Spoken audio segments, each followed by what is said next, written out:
Thanks very much, Leila. So I'm just going to share my screen and I'll just get you to confirm that it's, oops, sorry. Can you see that all fine? Yeah, perfect. Okay. So as Leila mentioned, I have the pleasure of working with the rest of the multidisciplinary team here in Oxford. I'm a rheumatologist. I have a clinical and a research interest in fibromyalgia. And today I'm going to give a little overview on some of the developments in terms of how we think about making a diagnosis of fibromyalgia, and to be honest, pointing out some of the flaws with the process at the moment, and then thinking a little bit about how using more tailored treatments going forward might enable us to actually improve care for people living with fibromyalgia, and thinking through the different ways in which we might, from a research perspective, get to that point. So there's a lot of unknowns, I'll be honest, but hopefully that'll form a good foundation for some discussion points later. So just as a general overview, and I think I probably don't need to tell this audience this too much, but essentially when we think of fibromyalgia, whilst the sort of cardinal feature is that of generalized widespread bodily pain, there are a number of other features that are associated with it. Most commonly persistent fatigue and sleep disturbance, as highlighted here in the purple boxes. But as you see in the yellow boxes, really it's a condition that can and often does affect almost any part of the body and numerous different bodily symptoms.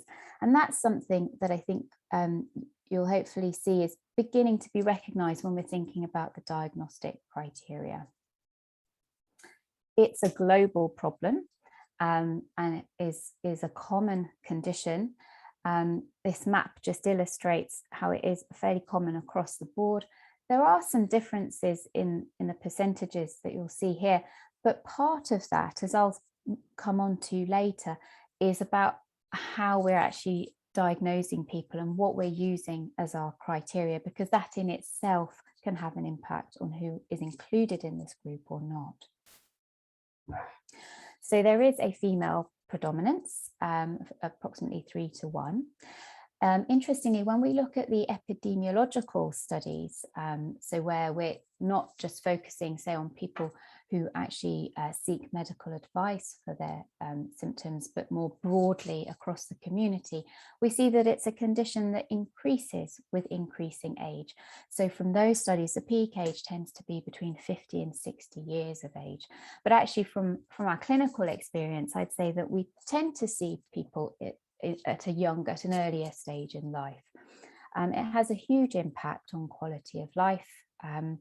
And we know from, again, studies looking at healthcare provision, when we take a group of people who have been diagnosed with fibromyalgia and compare them to a similar group in terms of age and sex and ethnicity, but who don't have a diagnosis of fibromyalgia, the cost of healthcare for the fibromyalgia group is generally 3 times that of the control group.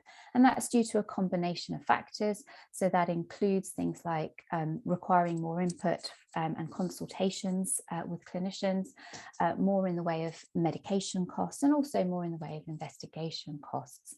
And it's not just about the sort of health aspects. It as you know, as you're all aware, it has huge impacts on all aspects of life. And one of the things that has been captured in the literature is the effect on working ability. And so there was one particular study that looked at patients who'd been diagnosed with fibromyalgia, and actually quite an alarming percentage of patients weren't able then to work within a 5-year period. It also has other long-term effects, with increased risk of dementia. And there's some initial studies suggesting that there is an increased mortality rate, but this is an area that needs further exploration to really understand what the mechanisms of that are. The 2 main things that I was going to sort of have a little think about today, and actually despite it being such a common and debilitating condition, I think are still fairly poorly understood is, one, what is the best way to actually diagnose this condition?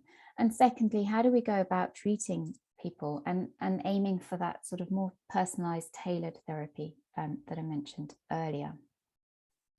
So going back, the original classification criteria from 1990 from the American College of Rheumatology focused very much on this tender point count.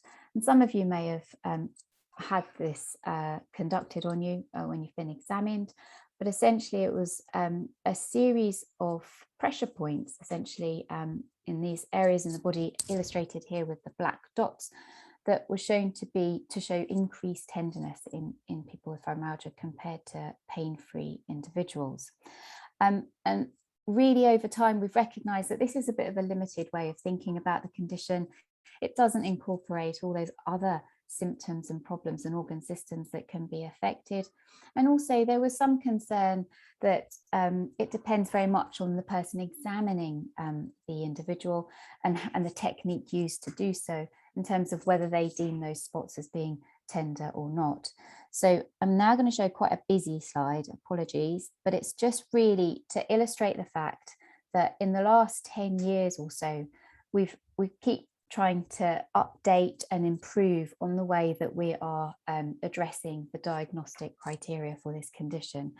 And really just to highlight that there are some themes in this. Each iteration brings something new, but essentially we're sort of moving away from that tender point count, thinking more about actually which areas are reported as being painful by the patient, and also capturing some of those other important features, including the sleep and fatigue, and particularly cognitive symptoms as well.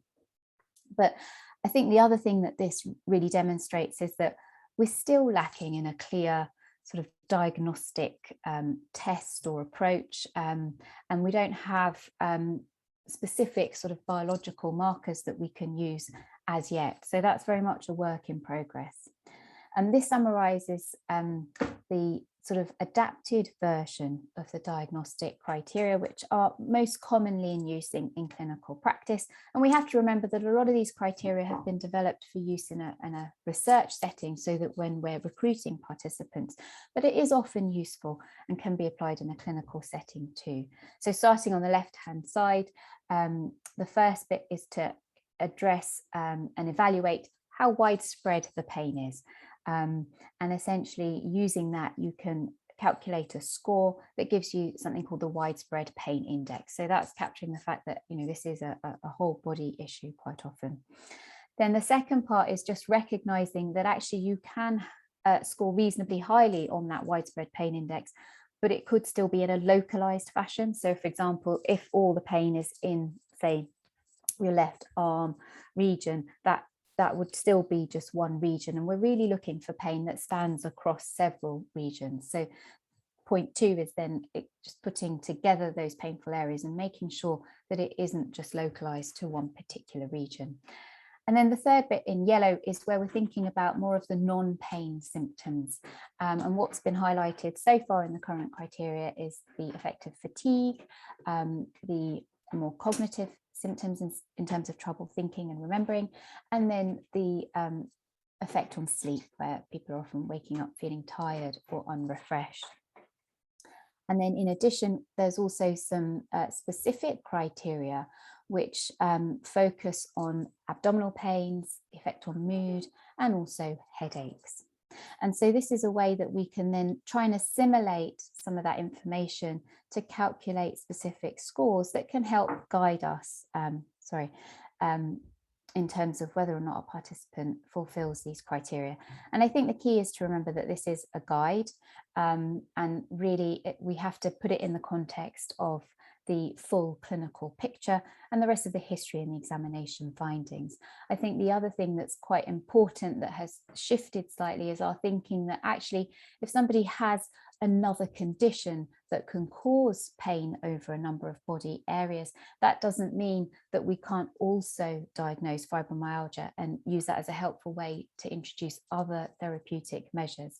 In the past, it's been thought that if they have something else, so say for example rheumatoid, that we wouldn't be be also diagnosing that, but coexisting fibromyalgia with other conditions is now more accepted.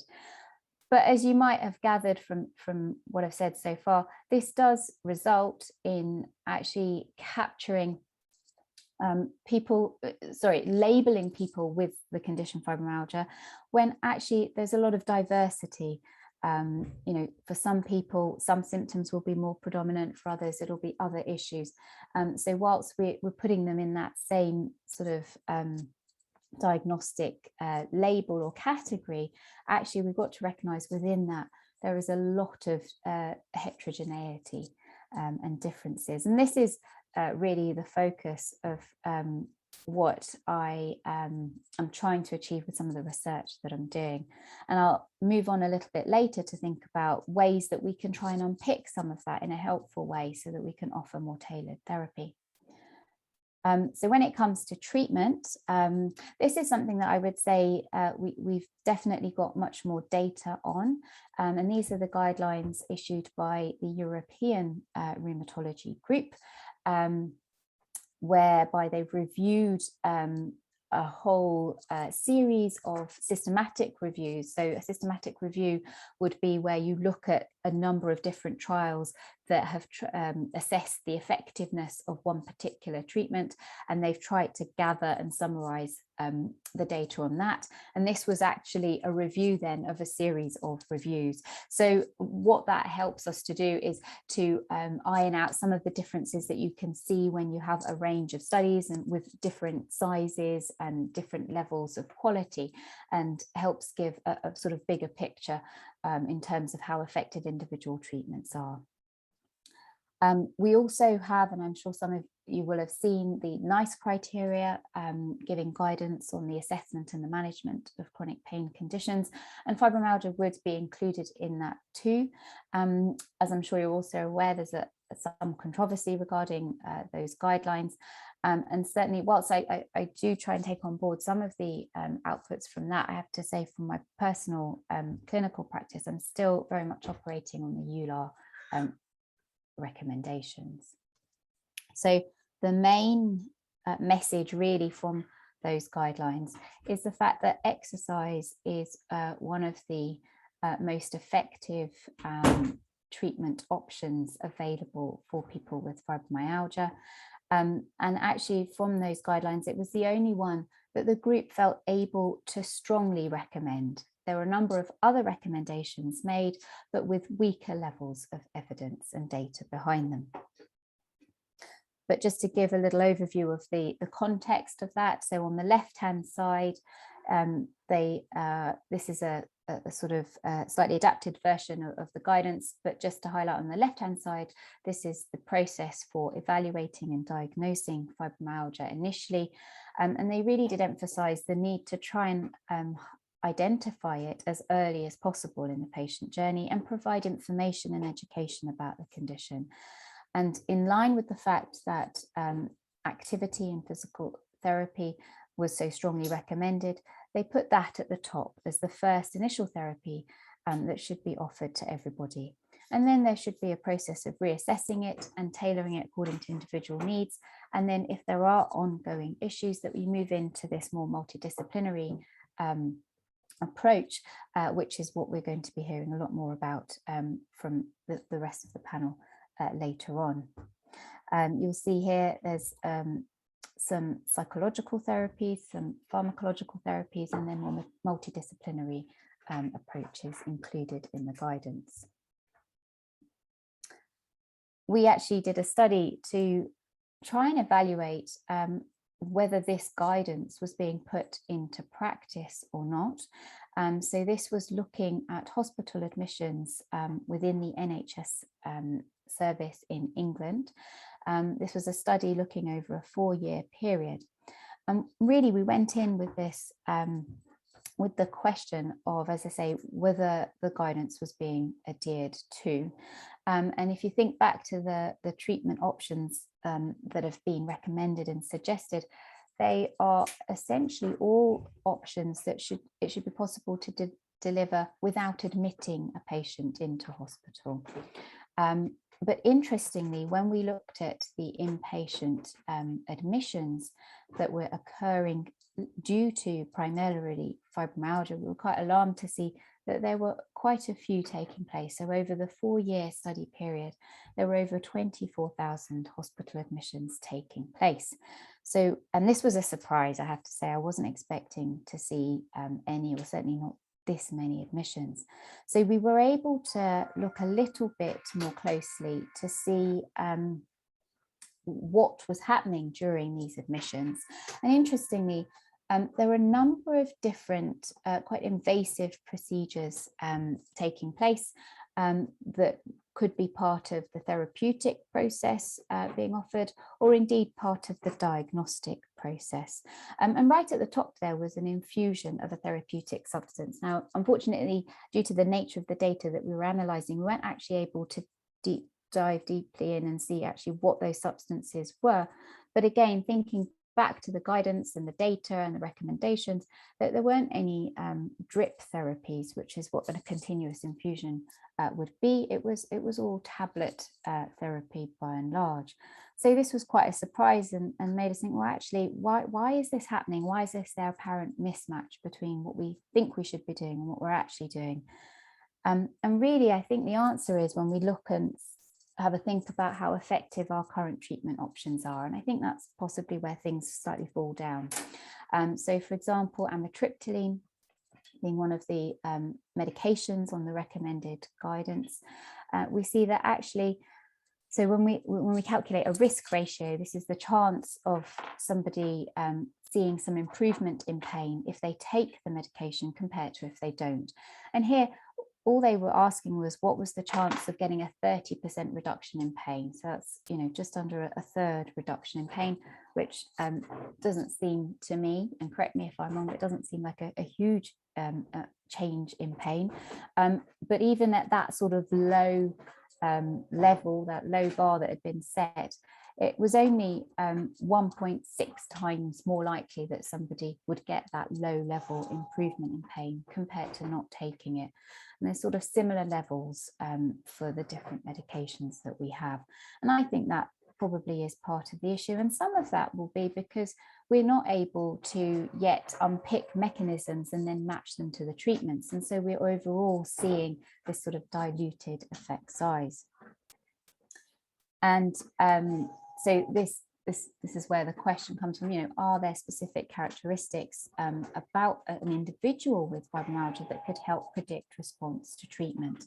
And this is something that the James Lind Alliance, which is a priority setting partnership, has had some collective thoughts about. So in this process, they bring together patients, their carers, clinicians, researchers, to try and identify the top sort of priority areas for research that everybody agrees would be important to address. And literally at the top questions, so they usually ask to come up with 10 research questions that everybody agrees are important. And so the top question that was thought to be the most important was, can early targeted or personalized treatment plans based on subgrouping and or staging of severity improve outcome for people living with fibromyalgia? So this is the idea that actually we can't just treat everybody the same way. We need to have a more tailored approach. And so I've been trying to have a little think about how we could try and achieve that. And essentially I've distilled it down into two main ways. One being what we call a data-driven method, which I'll explain in a little bit. And the other is more thinking about what we understand at this point in time about the mechanisms and how we could address that. So with a data-driven method, essentially what we're saying is, okay, look, we appreciate that we don't understand fully the mechanisms of this condition.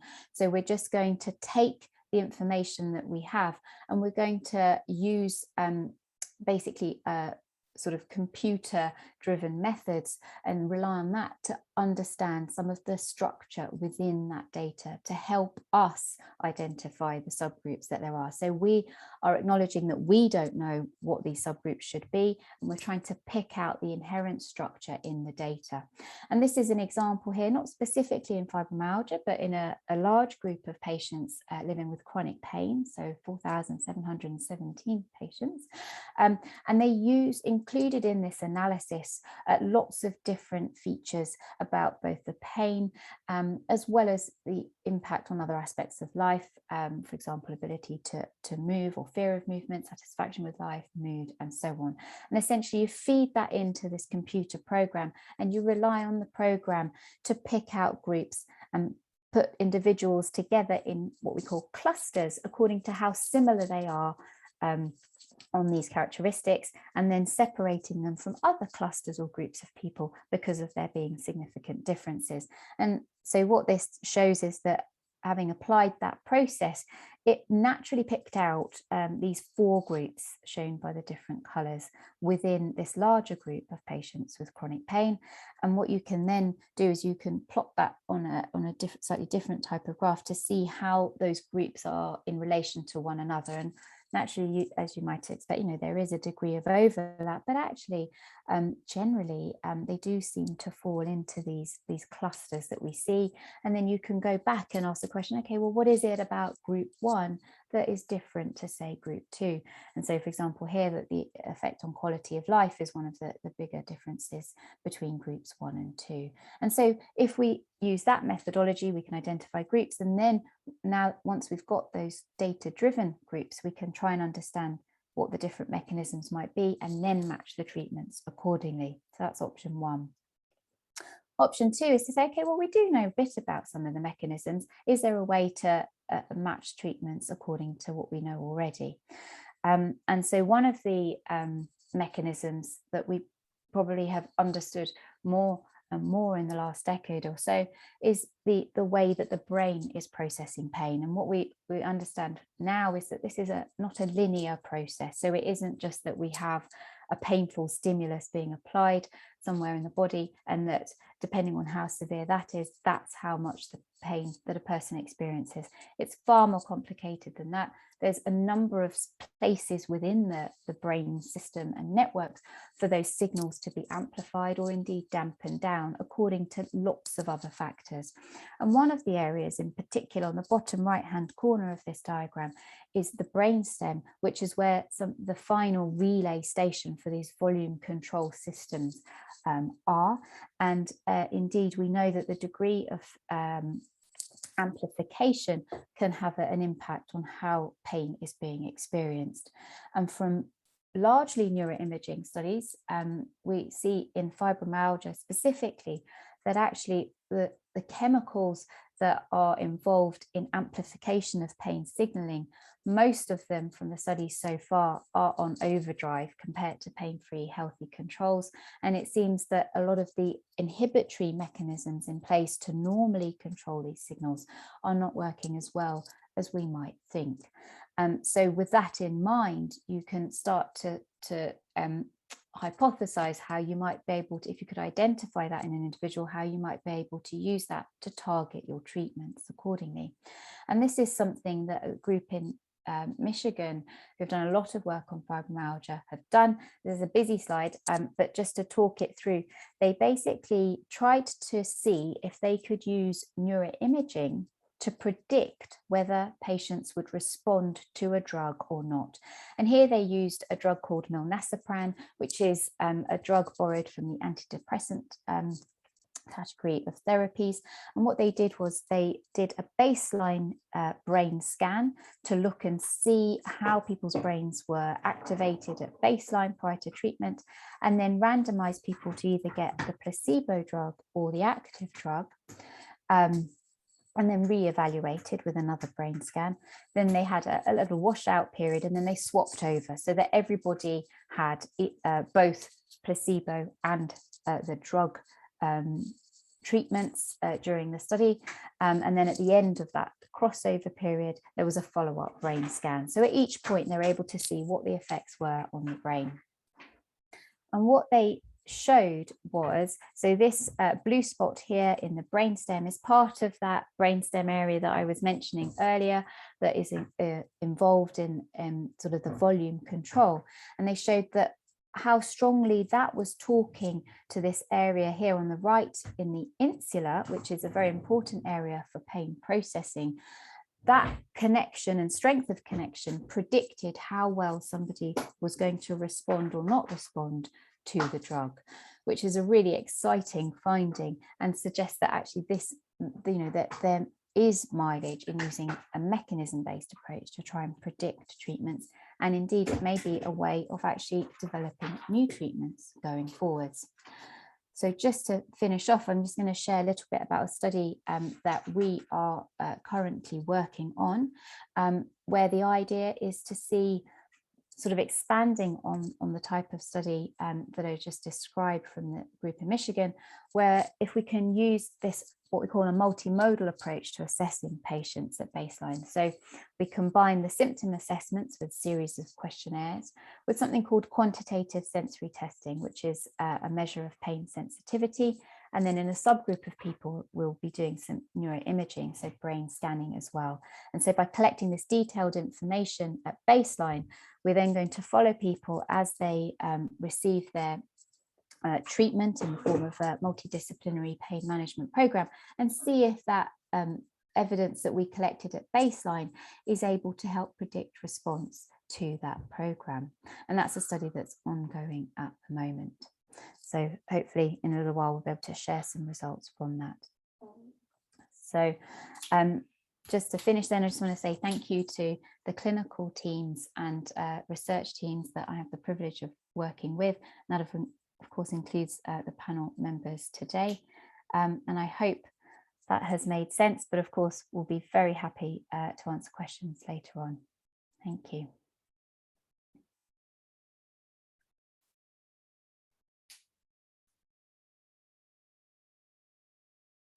Okay, so I'll just share my screen as I'm next up.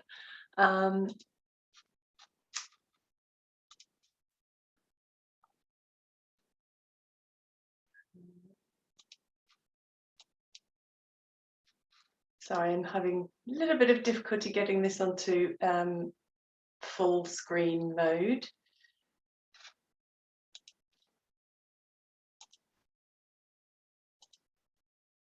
Right, there we go. Sorry, my video doesn't seem to be on for some reason. I thought I'd turned it on. Okay, right, there we go. So, as I say, I'm going to talk from a physiotherapy perspective now. And firstly, looking at some of the research about physical activity, and then perhaps working with some of the complexities of helping people to become more physically active. Oops, sorry.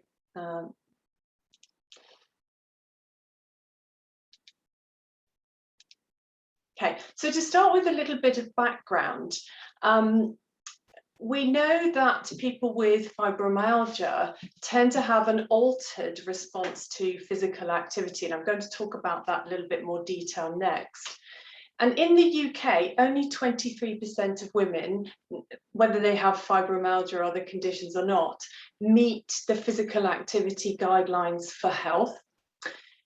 People with fibromyalgia, and largely the studies are including women, but of course we mustn't forget men with fibromyalgia as well. But what many of the studies have found is that people with fibromyalgia are less physically active than people without pain. So in the research literature, these people are referred to as healthy controls. So if I use that term, that's what I mean. We also know that often people who have a slightly higher body mass index tend to have impaired strength and walking ability, and this has an impact on function.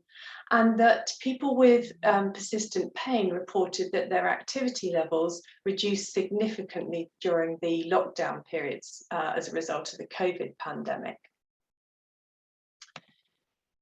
This graph is from the Marmot review, and it is looking at health inequality in England. if you're not familiar with graphs, don't worry, I'm just going to talk it through a little bit of the main take-home points. So the thick green bar is age of retirement. The black line is average age of mortality, so age of death. And it is according to deprivation. So deprivation is a measure of multiple factors in a person's community and area where they live. So it's things like crime rates, access to healthcare, educational attainment, unemployment, average income, and those type of metrics. And the green line is disability-free life years. So what that means is, if we look at the people who are recorded as being in the most deprived decile, what it is suggesting that is, on average, if you're a woman in the most deprived decile, you can expect to experience some disability from the age of 55 years onwards. And that's a stark contrast to people in the least deprived decile, where it's a lot higher, so people in their 70s. And this is all-cause disability, so it could be respiratory, cardiac, but it's likely that it relates to people with pain as well. And we know that the mean age for developing fibromyalgia is around 50 years old. And is this relevant to people with pain? Well, yes, we think it is. So this is a survey that was conducted in 2017 by Public Health England.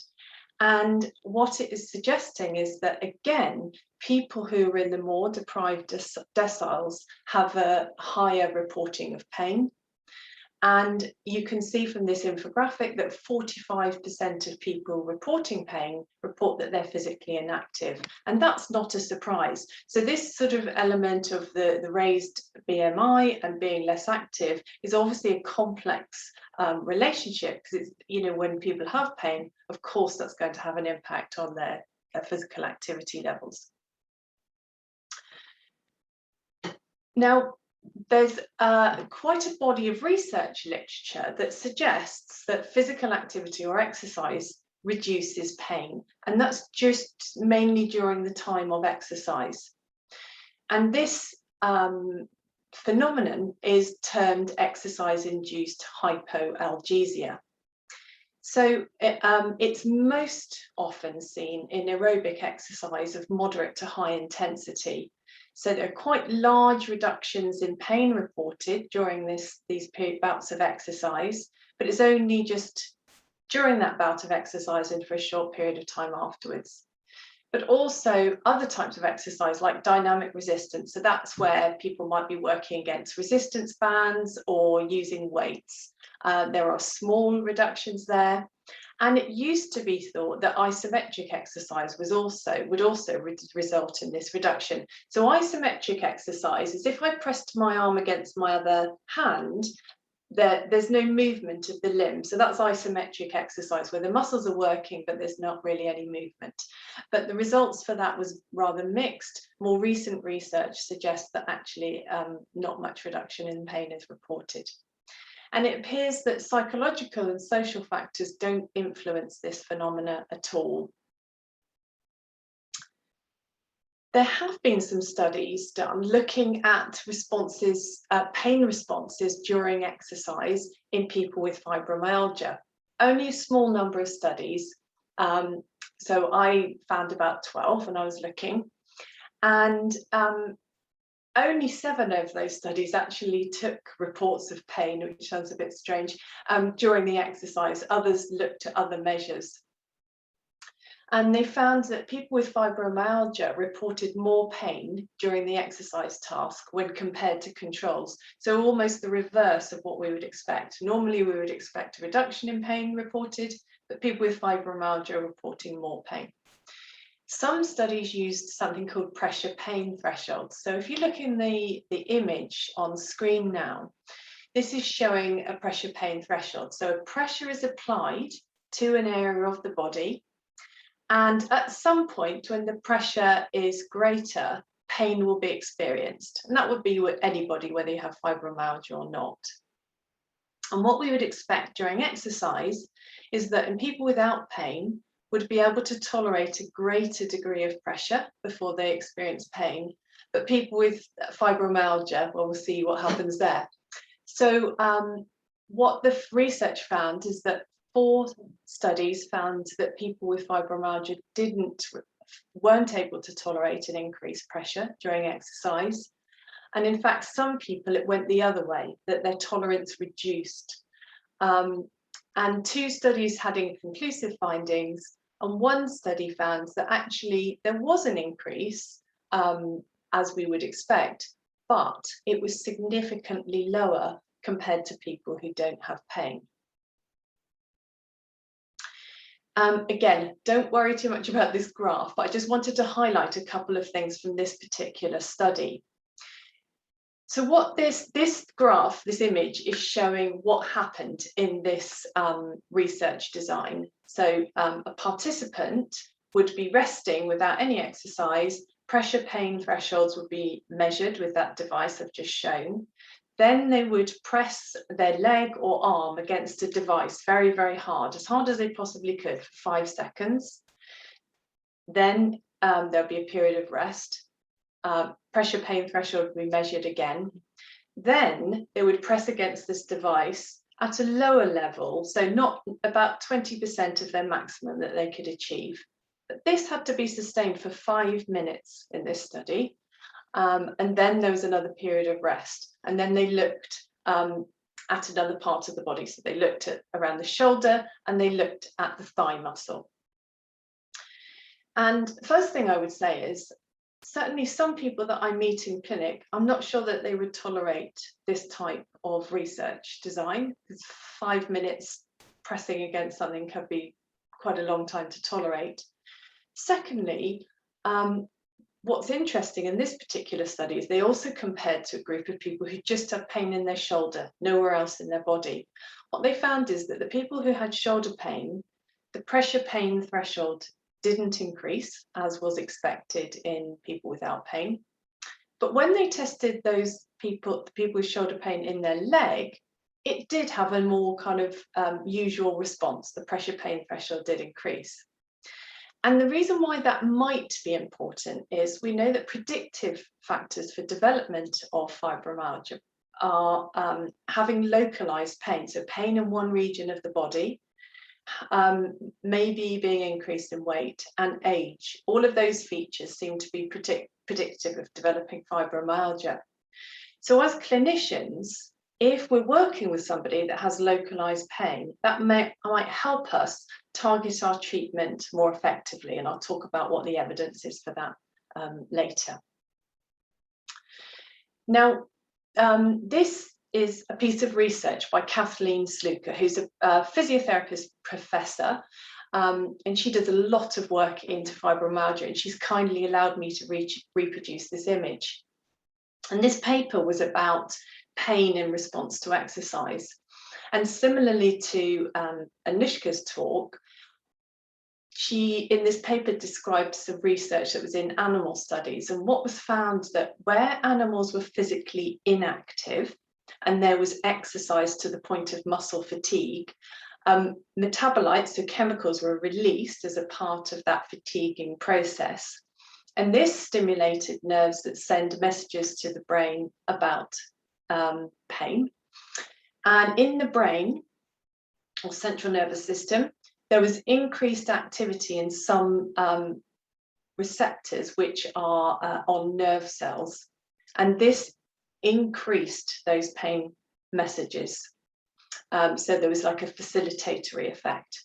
And at the same time, there was more release of something called a serotonin transporter. What that does is it clears away serotonin. So serotonin is a chemical. There are lots of different chemicals which are released from nerves. When they're released, it then activates another nerve and passes a message along. So clearing away of the serotonin meant that there was reduced inhibition of pain. And it was thought that these responses were related to a reduction in opioid tone. So we have natural opioids within the body. When they're released, they help to suppress and diminish pain. But it was felt that in these inactive animals, this mechanism wasn't working effectively. And in the muscle tissue, so in the periphery, again, when the muscles were exercised to the point of fatigue and these chemicals were released, white blood cells can either release chemicals called cytokines, which might help to increase inflammation or decrease inflammation. And what was found is that in inactive animals, there was a greater release of inflammatory cytokines, the things that stimulated that inflammatory response. And when that response is activated, that tends to increase pain. But in the active animals, they released anti-inflammatory cytokines, and there was a reduction in pain. So it is thought that fibromyalgia may have similar mechanisms, which may be contributing to some of the pain experience. But we don't think fibromyalgia is an inflammatory condition, but there may be some altered kind of immune responses there. Oh, sorry, my mouse keeps skipping forward. Let's go back. So a Cochrane review is, some of you may have heard of it, but for those of you that haven't, is considered the top quality evidence. And it's where a number of randomized controlled trials are looked at together, and then the review will make a summary of the evidence for best practice recommendations. And in this review that was looking at mixed exercise training for fibromyalgia, what they were looking at was studies that included strength training. So that might be working against resistance bands or moving the body weight against gravity or weights, stretching, and also aerobic exercise, so where there's an increase in heart rate and breathing rate. And they found that on the whole, the studies included 14 weeks of exercise. So it was exercise 3 times a week for 60 minutes. And the findings were shown in this chart here. So there were about, I think there were about 45 studies in this review. And you can see that the reduction in pain achieved for this duration of exercise was 5 points out of 100. So it wasn't huge. But it did have slightly greater effects for things like tiredness, fatigue, stiffness, and an improvement in function. And the authors concluded that actually this is quite a considerable burden, if you like, on the person with fibromyalgia. It's quite a lot of exercise. When we consider in the context that most of the population aren't exercising to that level, you know, it's quite a big ask. And then the NICE guidelines for chronic pain were released this year. Again, some of you may be familiar with those. And the only clear recommendation from this, I should explain, NICE is the National Institute for Health and Care Excellence. And they look at research evidence and make recommendations for the NHS services. I looked at the literature, and their only clear recommendation from this guideline was to offer a supervised exercise program for people with chronic pain. It did make some recommendations about medication and psychological therapies as well, but this exercise had the strongest evidence. And on looking at the evidence that they used to make this decision, there were about 80 studies. And again, the duration of physical activity was about 32 hours in total. Exercise tend to be delivered over 6 to 14 weeks, often in groups, for 2 to 3 times a week. And they included both aerobic exercise and strengthening exercise, and often had stretches too. And I would also say that a lot of the research evidence for fibromyalgia relates to hydrotherapy type studies.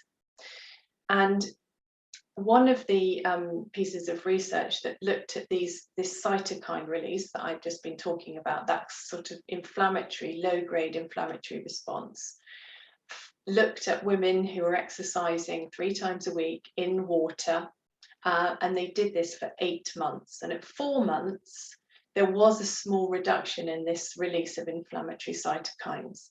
But it wasn't until 8 months that the participants reported that they had a better quality of life.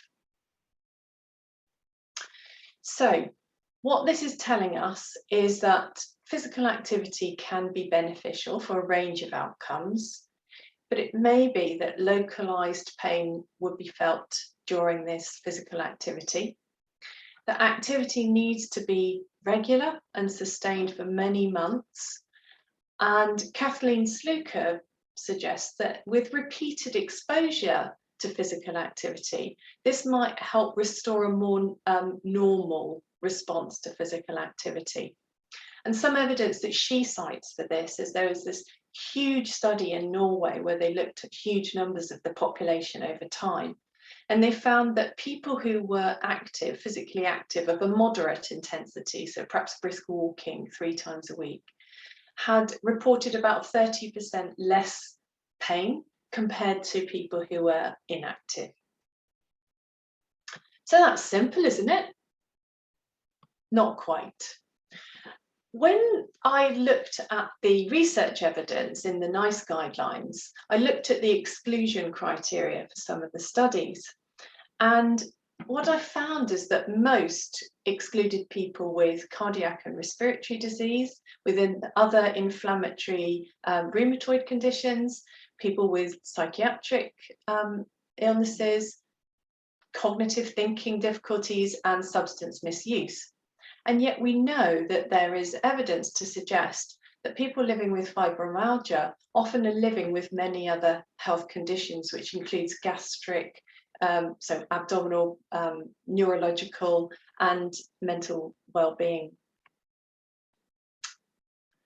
And when we looked at and audited our own services, so we looked at 500 people who had attended our service, and we did seek consent to share this data for learning, we found that 60% reported moderate to severe depression. And these participants didn't only have fibromyalgia, but 52% did. And we found that around 32% had 2 or more mental health conditions that they were reported, and it was in their medical notes, and also that many had physical health conditions as well. So about 15% had 2 or more physical health conditions. So again, what this is telling us as clinicians is that we may need to be quite bespoke in the way that we deliver treatment. And much of the research evidence is quite a high level of activity. So we may need to modify this, particularly with people who perhaps aren't physically active at all when we meet them. And there's a bit of an elephant in the room in that, are there also psychological factors that influence development of fibromyalgia? Well, there is some evidence to suggest that early life stress may be a predisposing factor, so may make people more vulnerable to developing this widespread pain. Also, some evidence suggests that distress is associated with neuroinflammatory processes. So these type of processes that I've already mentioned, which can occur in the periphery, say in muscle tissue, but can also occur in the brain. And some research suggests that trauma and PTSD are associated with the development of fibromyalgia.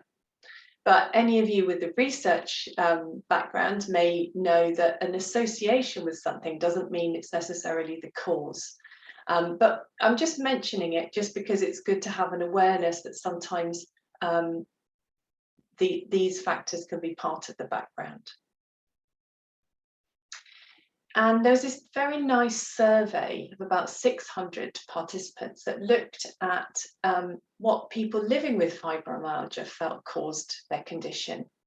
And some people reported that it was some kind of bodily assault, some physical illness, fall, or change in health that had precipitated the condition. Others reported it was related to stress and vulnerability, such as being a carer or working very hard, pushing themselves very hard at work. And others reported that it could be emotional, related to bereavement, witnessing violence, or abuse, which fits with some of the other research. And this other paper was looking at people's experience of physiotherapy that were living with fibromyalgia. And a lot of what was reported was positive, that people valued physical therapy and they wanted to go, but they did say that there were often long waiting times and then the treatment was quite short. The other thing that was reported was that sometimes in consultations, the physiotherapist was acting as an expert, and they used these words to report their clinical interaction, so it wasn't overly positive. And other qualitative research of physiotherapists' experience with working with what we might say in a biopsychosocial model, some physiotherapists report that they feel a little bit out of their depth, that it's not familiar territory for them. So maybe that's some work that we need to do to help with training our profession. This paper is a lovely paper that it's called A Healing Journey with Chronic Pain, and it looked at people with chronic pain and what they reported about their experiences of healing. And I'm just drawing out a couple of themes from this paper. There are many more. So one of the themes was about reconnection with the world. Some participants reported that when they met others in a pain management group, they no longer felt so isolated and alone.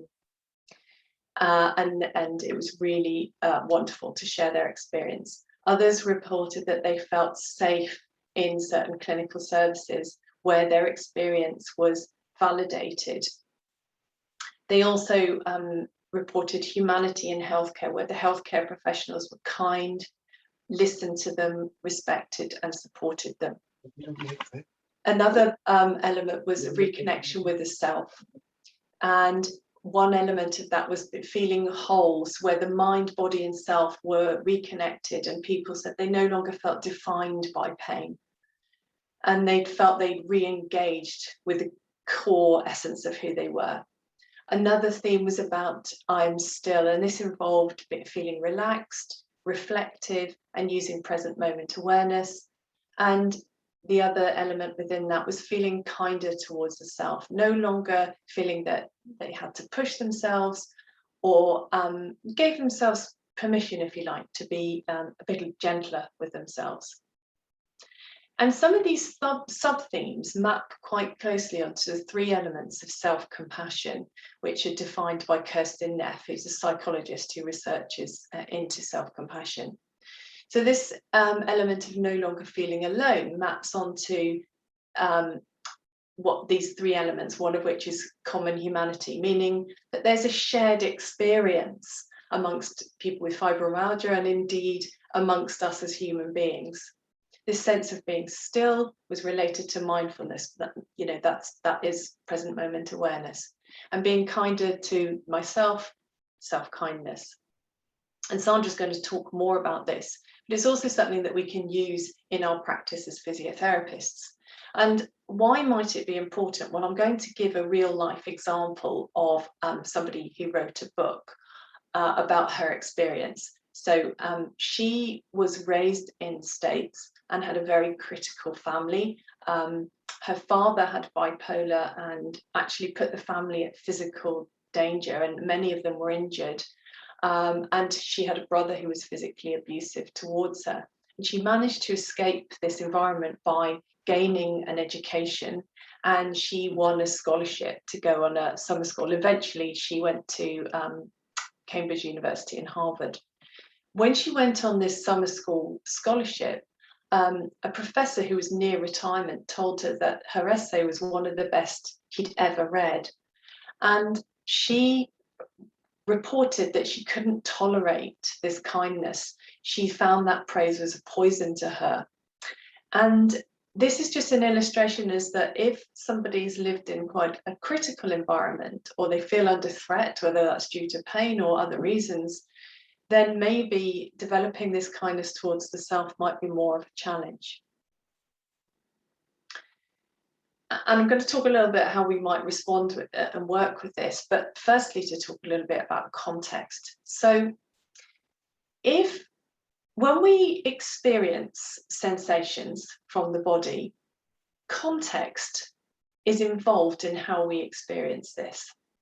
So if I was in the garden and a butterfly landed on my hand, I might love butterflies and look at that and think that was wonderful and enjoy that experience, that sensory experience.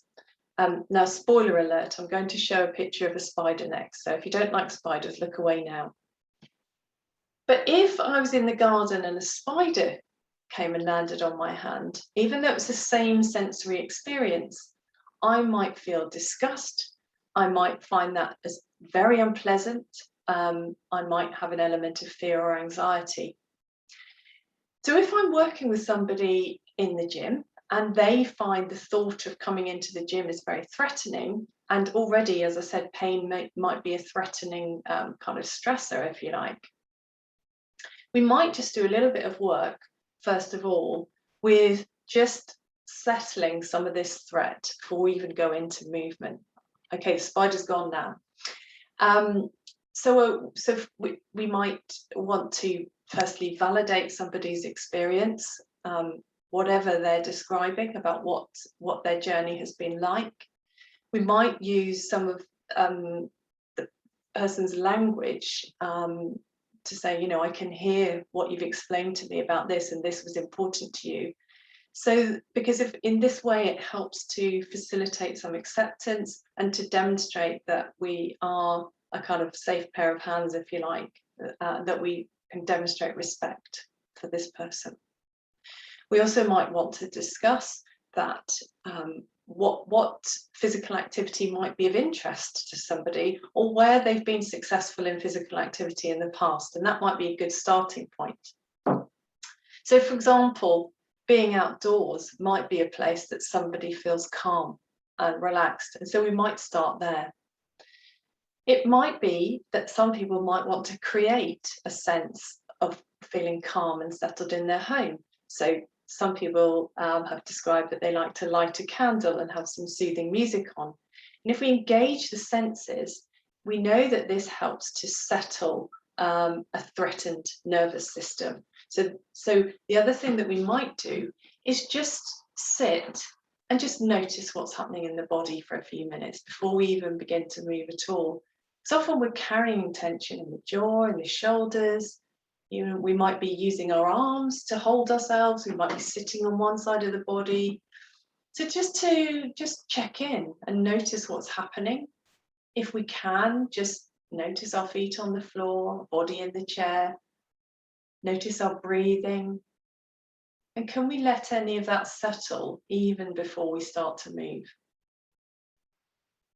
Some people find it useful to do their activity with a pet, either taking their dog out for a walk or maybe having a pet with them as a kind of companion and an encourager. Other people find it quite helpful to make it part of their routine. So, you know, if there's a kind of self-care routine in the morning that might be involving putting some lotion on the body, often if it has a nice scent, again, that engages the senses, and it might be that it just comes to be part of the normal daily routine. And that is helpful because then it's more likely to stick. Or it might be that we engage and enlist the help of friends and family to help support us in a new change in physical activity. PACFIND is a research team based in the University of Aberdeen who are looking at improving care for people with fibromyalgia. And they undertook this study where they interviewed people with fibromyalgia, and some of these themes came out of it. People said that they wanted to feel heard by healthcare professionals. They wanted to build rapport and a therapeutic alliance with them. They wanted their condition to be acknowledged as needing support and treatment, and for clinicians to be honest about gaps in the research and gaps in their own knowledge. And they also valued signposting to areas of support. And these are some online resources that you may or may not be aware of. So there is the wonderful Footsteps Festival itself. The Physiotherapy Pain Association has a helpful links section, which has a library of information for people with pain. Pain Toolkit, some of you may have heard of, which has hints and tips for living well with pain. Flipping Pain is a public health initiative which aims to go out into communities and deliver information about pain and pain mechanisms and kind of dispel myths around pain. It's also for health professionals too. Pain Concern is a charity with a lot of good information and podcasts. Live Well with Pain site, I'm sure you're familiar with. And Generation Games is an initiative in Oxfordshire, which is for older adults actually, to help encourage them to become physically active. And if you look on their website, it has lots of videos about physical activity and also a live exercise class every Monday, and anyone can join for free. And just to sum up now, this was part of our slide in the original presentation, and I thought it might be just of interest to you to see the history of fibromyalgia and where it's going in terms of research. And interestingly, right back in the 60s, it was considered a controversial diagnosis. And even now, sadly, researchers are still saying that it's a contested and stigmatized condition for some people. And, you know, that we need some work to change this. But there's also a lot of research now going on, as Anushka has talked about this sub groups of people with fibromyalgia, and perhaps we can target our interventions more effectively. Okay, so I think we're going to stop for a 10-minute comfort break now. And we're slightly overrunning on time, so apologies for that. So if we agree to come back at about 17 minutes past 11, we've still got time to do everything. We're running a little bit behind, so welcome back everybody. Hopefully you can see my screen, which I've started sharing there. So my name's Sandra and I'm a clinical psychologist, and I work alongside Leila at the Pain Rehabilitation Unit in Oxford. So along with helping to co-run our standard pain management programs, I've also developed a specific group utilising approaches from compassion-based therapy, because we found that this was a particularly useful set of psychological techniques and strategies that were seem to resonate with people with chronic pain, and in particular people with fibromyalgia. So we're introducing that group now as a regular part of our program. So it's that I really wanted to share with you today, because it's quite new and we're quite excited about it. And as a heads up, for the second half of my talk, I wanted to run through a brief compassion focused mindfulness meditation exercise with you that I would invite you to participate in, which is obviously completely voluntary, so please do opt out if you wish. So you might be familiar with this idea that we can observe two levels of suffering in our lives. So at the top here we have our what we sometimes call the primary suffering, and that's the sort of basic pain of living life, the unavoidable physical and mental challenges that we all face. And typically, as humans, we try to resist and move away from these unpleasant things. We find ways of numbing, of avoiding, or giving up. And what that can do, though, is lead to down here what we see as, and sometimes call, a secondary layer of suffering. And this represents all the thoughts and feelings and the behaviors that arise from all that avoidance and all that numbing that we try to do, all that I don't want this unpleasantness reaction that we have, that's so understandable. But many of the things that we do at this bottom layer to cope sometimes end up making things worse. It can make us feel stuck. And we end up then increasing our suffering. So we've now got 2 layers of pain and suffering, and we really obviously don't want to try and do that because life is hard enough. So one of the things we do as psychologists is try and work with people to loosen up this middle layer of resistance, to try and find some way of hopefully kind of minimizing and limiting that secondary layer of suffering. And what the research has shown us, particularly over the last 30 years, is it's quite overwhelming now that one way of doing this that represents a major healing process is to respond to our suffering with kindness and compassion. And that's where the compassion focused therapy approach has really taken center stage, particularly in the field of, more so in the field of pain. So what do we mean by compassion? Here's a definition.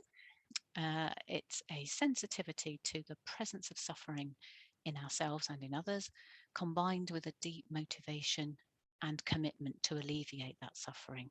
So it's not just a feeling. Sometimes we describe compassion as a feeling. It's not just a feeling, it's an awareness and a paying attention to stress and suffering, plus a commitment to do something about it. And we have a phrase within this approach that says everybody deserves compassion and everybody needs it. And I've already noticed in the chat that some people have already been talking about some of this stuff. So I'm hoping this is ringing some bells with you. So the key message is that we need to find a way to acknowledge our suffering and then respond with kindness. Because what we know is if we can show ourselves kindness and friendliness and affection, it can have a massive influence on our ability to get through life's difficulties and to cope with life's challenges. But it sounds sort of obvious in a way, doesn't it? Be nice to ourselves, and there's a big school of thought, isn't there, around self-care and kindness, but it's not easy to do. And as Leila's already mentioned, some people find bringing kindness towards themselves extremely difficult. They see it as a sign of weakness, that they need it. They see it as indulgent or selfish. And people in my groups will often say this, you know, this feels really selfish. Or they see it as letting their guard down.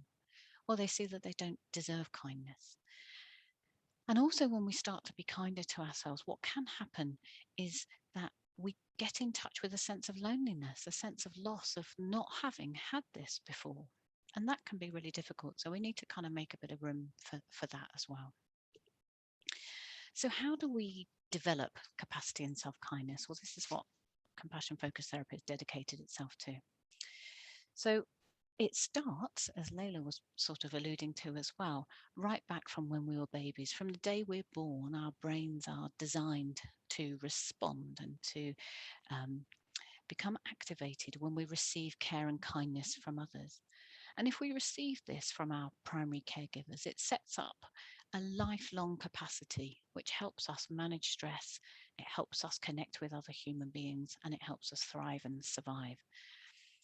So it all starts with that first caring relationship. But if our early caregivers didn't respond positively to us, if they didn't respond positively to that innate kind of drive for care and affection, if perhaps we got hostility or we got neglect or we got abuse or rejection, then what can happen is that can set up a process where then it becomes really hard to receive this later in life, either from others or from ourselves. And as Leila mentioned with that lady who wrote the book, sometimes then when somebody is nice to us or is kind to us or we try to treat ourselves kindly, we turn away from it or we balk against it and we find it difficult to, or we get scared about it.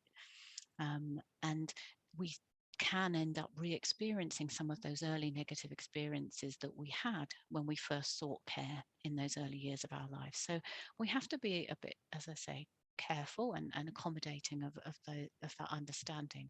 And it can be helpful to know if that's what's showing up for us when we try these kinds of approaches. And unfortunately, as Leila said in her talk as well, that we do know that people with fibromyalgia often do have a number of these kind of early negative life experiences. And so then when pain comes along as well, it can make us feel even worse about ourselves. It can throw us off. Pain can make it really hard to be your best self, to feel like you're contributing and fulfilling your roles. It can make people feel like a burden, to feel useless. And if this persists, then chronic pain can be experienced as a very shaming and very shameful experience. And this is really important to know, because if that's around and if that's relevant to the person, then we need to make this a focus of the work that we do in terms of helping and supporting people with living with fibromyalgia. So it's not, as you will all too well know, it's not just about treating tissues in the body. We're treating a person who now has possibly a degree of emotional pain, who may potentially be feeling really disconnected from themselves and the world they live in. And although we might try and change our thinking around this stuff, no amount of simply telling ourselves, we're okay, really, when that sense of lack of worth comes up, no amount of just saying, well, I know I'm okay, really, doesn't seem to make a difference. We still feel like a failure. We still feel like a burden. And that's what we need to kind of find a way to address. And that's what, as I say, compassion focused therapies try to do. So I want to introduce you to the model that we use that sort of pulls together some of these ideas that can lead to a different kind of treatment approach. So I'm going to show you a model called the three systems approach, which was developed by Paul Gilbert, who's one of the early leaders and researchers in compassion-based approaches. And it talks to this idea that we have to incorporate our evolutionary mind, our old brain, if you like, when we're trying to understand how we experience things today. So since our early ancestors, our primary aim of our species has been to not get killed. So we have this kind of inbuilt alarm system, if you like, which is our flight response, our adrenaline system. And what that does is it generates what we might call our threat system, our red threat system. And this is where we look out for danger to try and protect ourselves, where we might feel anger and anxiety here. And this is often triggered when we're in pain, because pain is received in the brain as a threat. So we often spend a lot of time in this particular mindset. And then what can happen is another mindset gets triggered, which is what we call our blue or our drive mindset.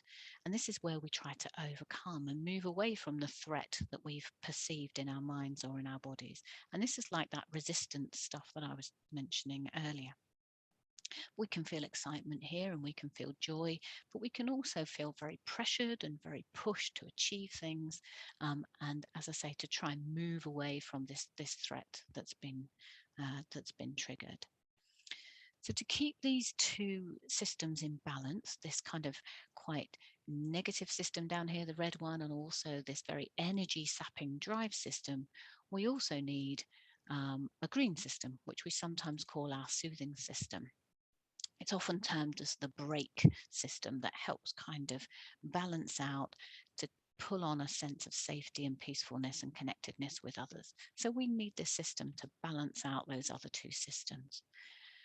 But oftentimes what we find in chronic pain, and particularly in fibromyalgia, is that green system is smaller. If we were to draw it, we might draw it quite small compared to the others, and it can be underdeveloped. It can be hard to access when that threat system is on overdrive because of the pain we're experiencing, or it could be being kind of drowned out by the kind of pushing drive system that need to kind of keep going and keep achieving and managing life. So how do we do that? How do we bring on this soothing system when it feels like it's a bit more inaccessible or a bit difficult because of those early experiences, or because we're feeling overwhelmed by pain? We know that we need to feel soothing in order to develop it. We need to grow it. And if we can do this, if we can gain this power by training ourselves to have a compassionate mind, it can be very, very useful. So remember this key message: acknowledging your suffering and responding with kindness. So the first thing we have to do in trying to do this is to validate ourselves. We have to find some way of accepting the person we are and the situation that we're in. And in our group and in this approach, we use lots of different ways to do this. The first thing we need to do is to lean in to kind of what we call leaning into those unwanted feelings rather than doing that resistance that we mentioned. So softening some of that resistance. We need to accept and acknowledge that anger and anxiety are quite normal emotions that we all have. We all have that part of ourselves that feels anxious and angry. It's part of that normal red system that's been there in our ancient ancestors, but that can hook us. And we need to kind of look out for that and do something when it does. We need to try and stop trying to control everything. We need to be aware of when we're picking up that stick and beating ourselves, saying, I must, I ought, I should, because what that does, it's not a very compassionate approach, and it doesn't really help us. We need to be aware of and start to try and kind of unhook from things that don't help us. So recognizing our unkindness signature, if you like. What does it look like when you stop caring for yourself? What does it look like when you're not giving yourself the sleep you need or engaging in the hobbies that help you? Validating, not just saying, I've just got to suck it up, pull my britches up, get on with life. You wouldn't say that to a friend that was suffering. So, we need to try and stop saying that to ourselves. And the key question, asking yourself what you need. What do you need to feel safe and comforted and motivated? Many people with pain and fibromyalgia have never asked themselves that question. What do I actually need? So this is where we start. And then we use mindfulness, because we know that a lot of that stuff I've just mentioned becomes more accessible and more possible when we're more mindful. So this is one of the key strategies that we teach in our groups, and one of the key things I would advocate for you to look into if you haven't come across this already, although I know many people already do. So basically, just to quickly say what mindfulness is, it's the awareness that emerges through paying attention in the present moment, non-judgmentally, to things as they are, because that controlling attention shapes our thoughts and feelings, and so can help with some of these other things that I've just been mentioning. So this is the point where I wanted to do an exercise with you. So I think we've got about 5 or so minutes. I might need to run over a little bit. So I want you to experience something, because you've done lots of listening today. So I wanted you to introduce you to an exercise called the soothing rhythm breathing. And there's lots of these audios on the web if you want to access it afterwards. But basically, this is an exercise that can help bring balance to those 3 emotional systems. It can help build that green system. And when practiced regularly, it can trigger the physiology underneath that soothing system and just allows your body, which may feel like it's kind of on hyperdrive, to slow down a little bit. So it can take some of the heat out of that red system that's so often switched on when we're in pain. So I think if we can stop the recording now, that would be great. I am going to share my screen now.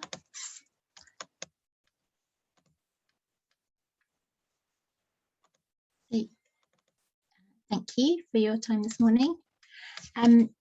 Just to let you know, my internet connection is a little bit unstable, it keeps telling me, and my computer is running a little bit slower, so I might turn my camera off just to facilitate the connection and prevent any disruption for the talk.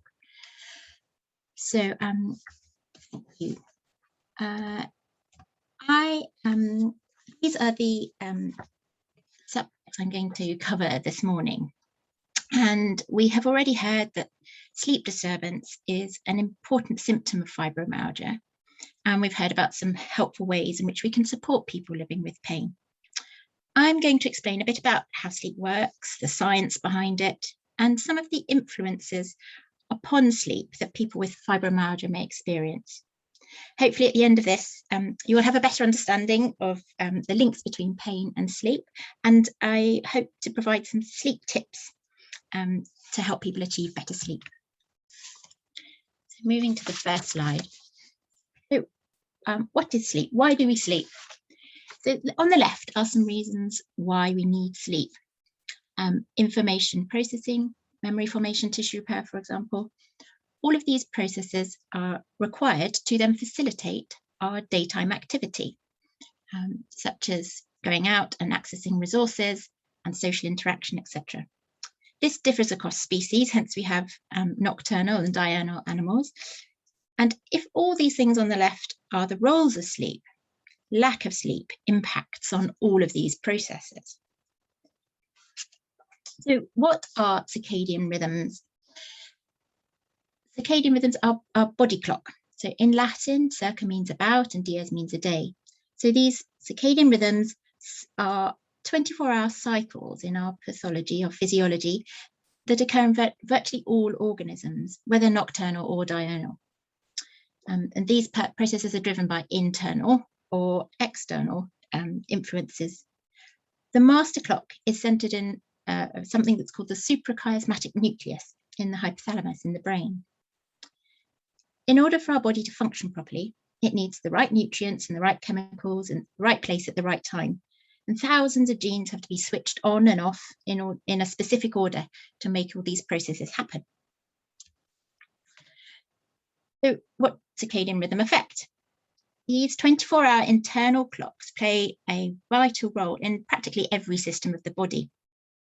There is evidence to show that circadian rhythms help regulate our metabolism and affect weight gain through the regulation of blood sugar and cholesterol.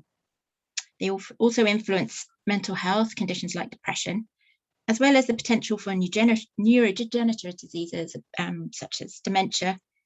And there are even indications that circadian rhythms have an important influence in our immune system, as well as DNA repair processes, which then impact conditions like cancer and the development of cancer.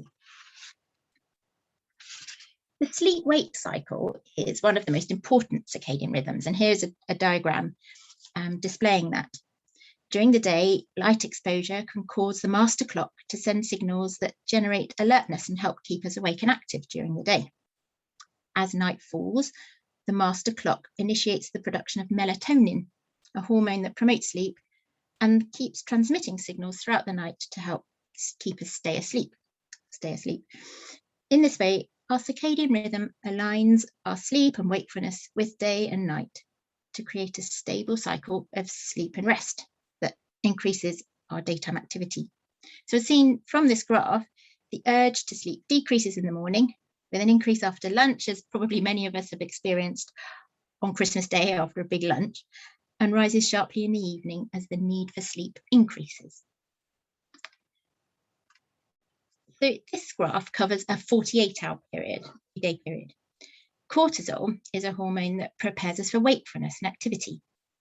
There's a bidirectional relationship between cortical secretion and sleep, with high levels of cortisol impairing sleep.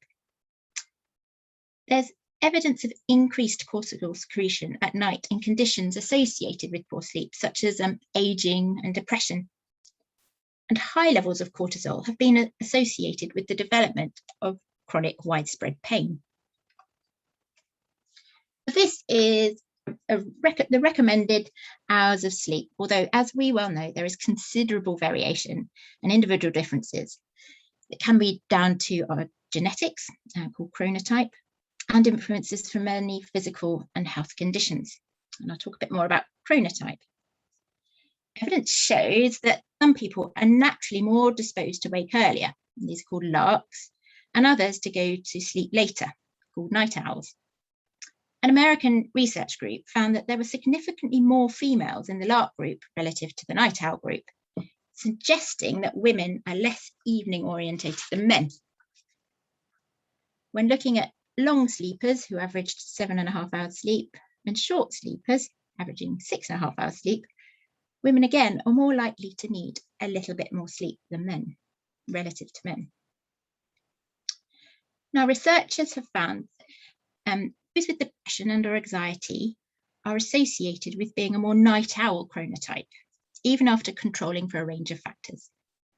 And some other researchers showed that the preference to be a night owl increased with fibromyalgia symptom severity. And some others have also found that the night owl chronotype in fibromyalgia was also associated with having greater perceived stress and memory failures, fatigue, and depression. So in summary, depression, anxiety, and fibromyalgia are all associated with being a more night owl chronotype. So how is sleep measured?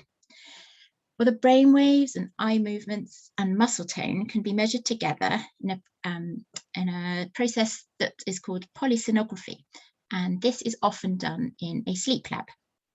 And activity and rest patterns can be measured by apps and sleep trackers, often called actigraphy.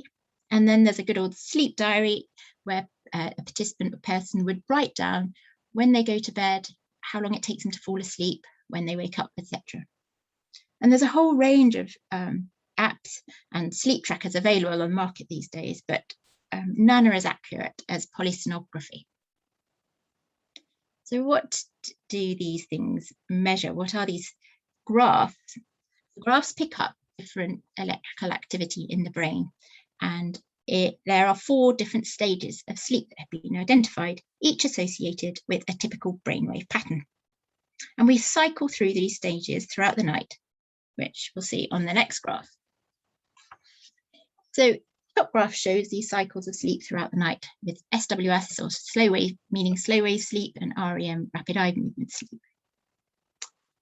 The middle graph, the green line, shows sleep cycles in a healthy individual with high amplitude, low frequency delta waves. But then you can see at the bottom graph, with the pink line, that's from a patient with fibromyalgia showing low amplitude, high frequency alpha rhythms, where the delta rhythms should be. And this is often called alpha intrusion.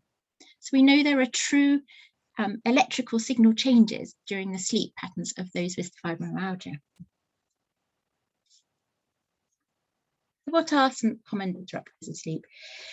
Sleep disturbances can be caused by so many different things, behavior or underlying issues that regulate the master body clock.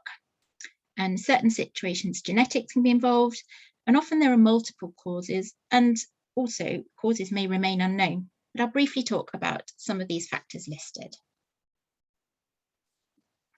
So we know that alcohol, although it may have an initial relaxing effect, acts as a stimulant, disrupting the first few hours of sleep.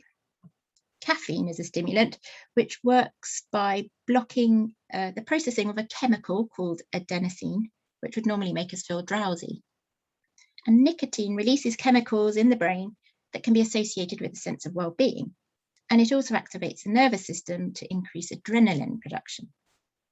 And evidence shows that smokers take longer to fall asleep, have a greater amount of time in bed awake rather than asleep, sleep for less time overall, and spend less time in deep sleep compared to non-smokers.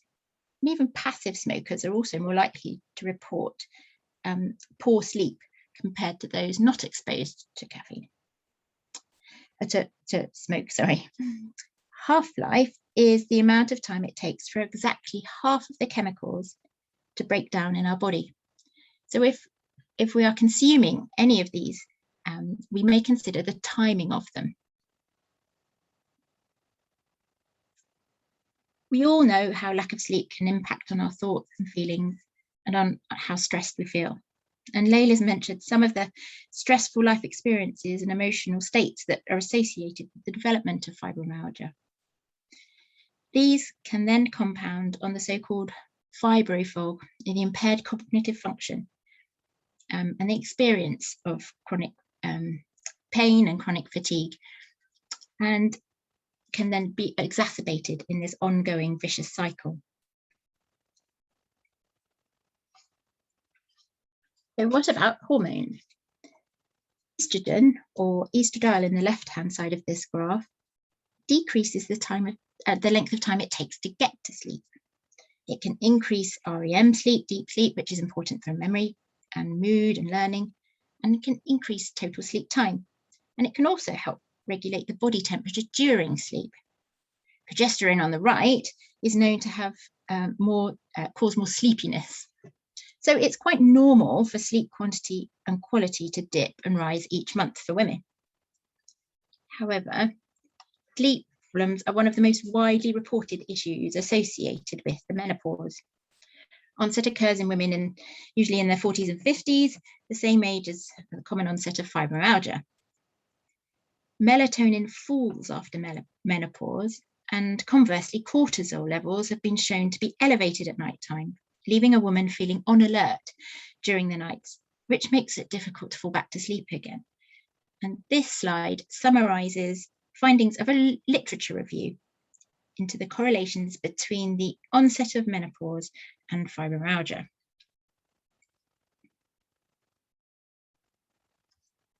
So how are sleep and pain linked? Non-restorative sleep is a strong predictor of chronic pain. And sleep disruption in this slide is described in terms of difficulty falling asleep or staying asleep, early morning waking, and waking unrefreshed. And we can see that sleep disruption is linked to feeling more pain and also interferes with those pain inhibitory mechanisms that were briefly described earlier. These are some of the common medications that may be taken by those with pain. We can see different medications have an indirect impact on sleep. Really interestingly, insomnia is 42% more likely among people prescribed opioids than non-users. And in one study, poor sleep quality was identified in 93% of the individuals taking opioid medication for chronic low back pain, compared to 20% of controls who didn't have back pain. Those who took opioid medication rated being excessively sleepy during the day and had longer time in bed, as measured by actigraphy.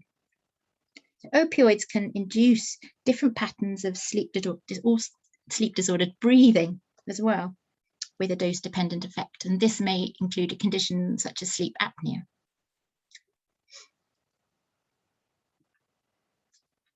This diagram represents a hypothesis of the role between the development of fibromyalgia. It implies this bidirectional relationship between sleep and pain, creating a vicious cycle that leads to ongoing fibromyalgia symptoms.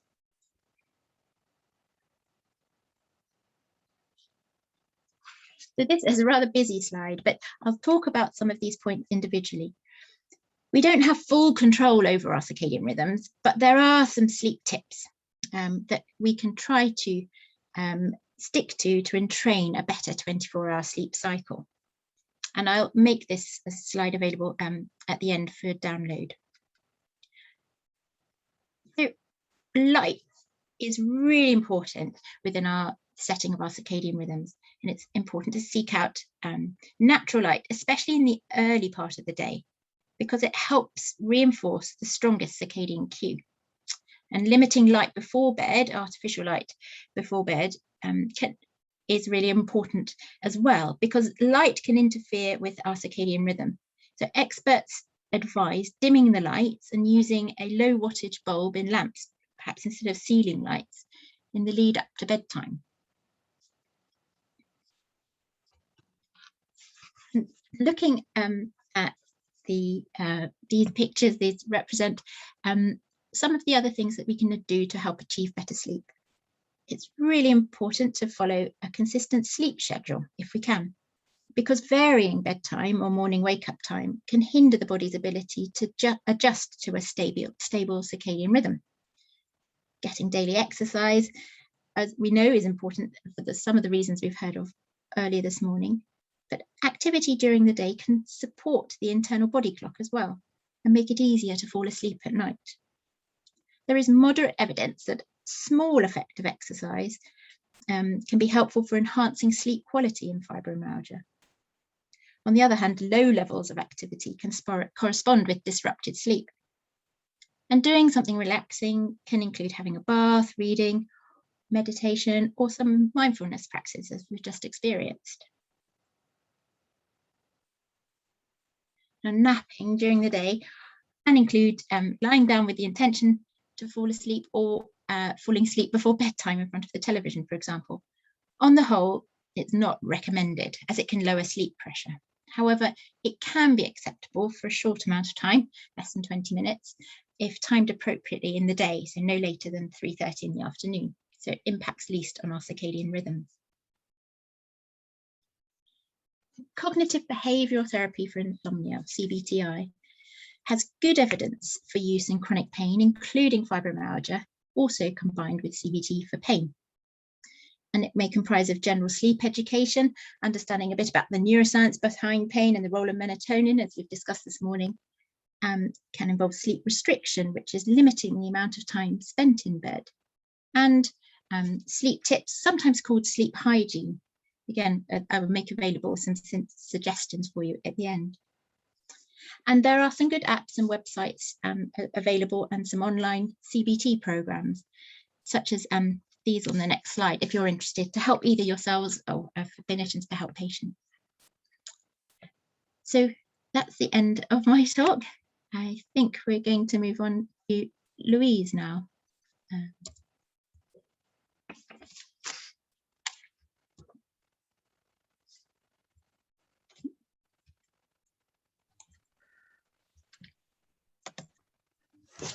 Thanks, Amanda. That was great. Leila, I don't know if you wanted to ask me questions or if you wanted me to speak. I do, please, yes. Well, it's up to you, actually. If you're happy to just speak off the cuff, Louise, then fire away. But I'm happy to ask questions if that would make life easier for you. It would. Fine, okay, I'll ask you questions. So, firstly, I haven't put yeah, my you're off on. camera at the moment. There we go. Ah, that's great. What tools and techniques do you find useful in living with fibromyalgia? Well, I mean, well, it's just over 4 years ago now, I came off medication, and like a lot of people were putting in the chat, I was on so much medication over the years, and ultimately it didn't help me at all. It made things far worse.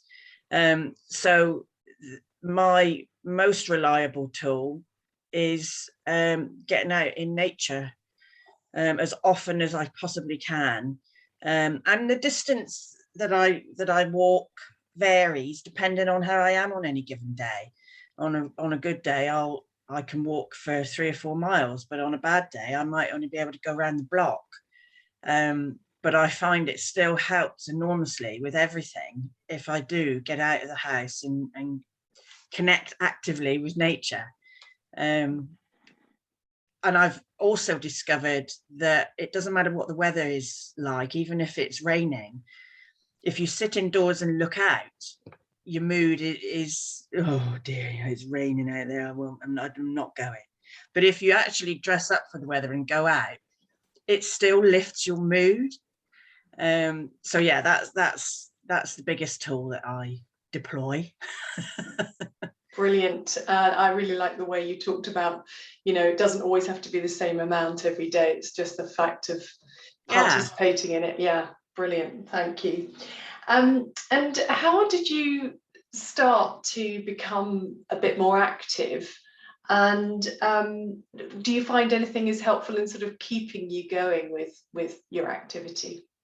Yeah, I mean, I've discovered purely by accident, I suppose, that when I stop being active, if I have a flare, or in the past when I've had a flare and we all, I suppose, tend to just grind to a halt, then actually it has the adverse effect. It makes things worse for me.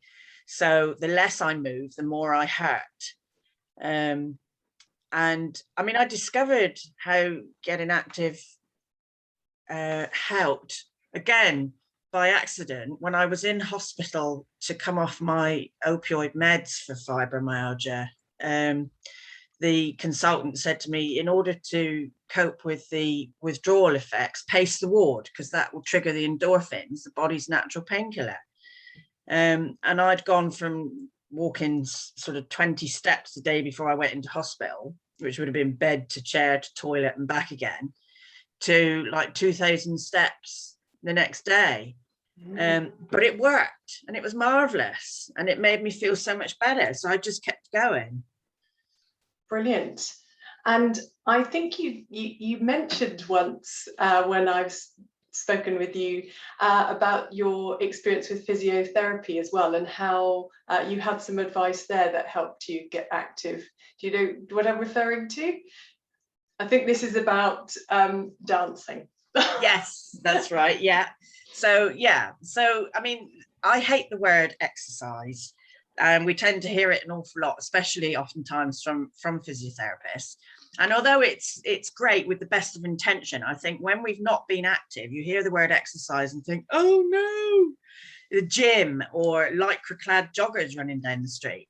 So the physio I came across, lovely guy, said to me, he asked me what movement I enjoyed and could repeat every day just a little bit, and perhaps increase on that as time went on.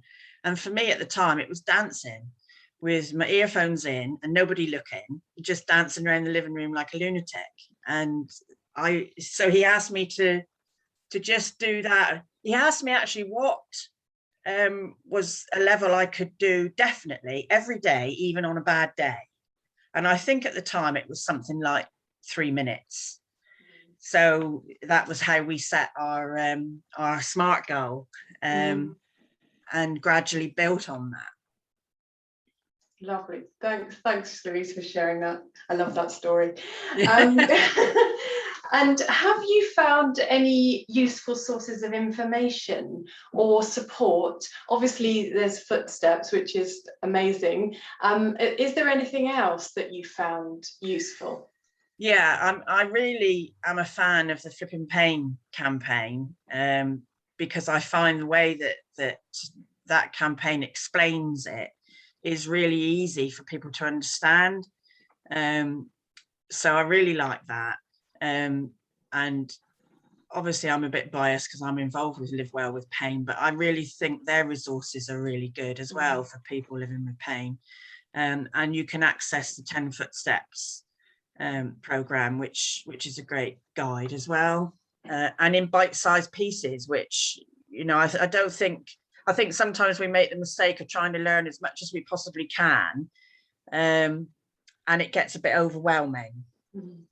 But yeah, I really like those for sources. Yeah, thanks for mentioning about bite-size starts, because I think if you are feeling overwhelmed, a small change can actually have a profound difference, can't it, often?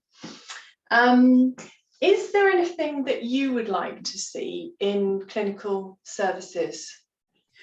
Yeah, I really wish, and I've been saying this for a long time, that we could access pain education at an early stage. So for me, I didn't learn about pain until sort of the end of my journey, if you like, just before I was at my worst and been on medication for too many years.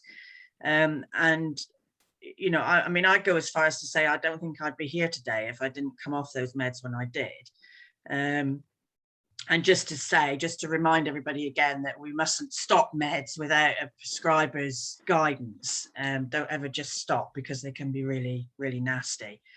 But I had that guidance, and I wish we could access simple pain education when we first go to the doctor and he's sort of presumed it is chronic pain. It tends to be that you're put on a waiting list for the pain clinic, and then that's it. You're sat in limbo for I don't know how long whilst you're waiting to access that service, which, you know, I think now the waiting lists have got even longer.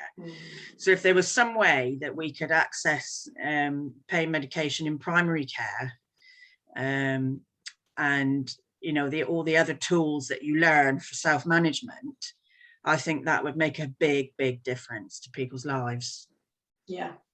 And you're probably aware that there's a big push in NHS England. I can't speak to the 4 nations, but to improve access to pain management in primary care. Yeah.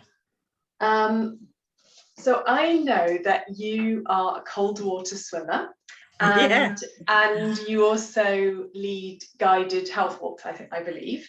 So could you tell us a little bit about that experience and how you find that beneficial to you? Yeah, so the walking group, I wanted to set up a walk for people like I used to be, not at all active and worried about getting active.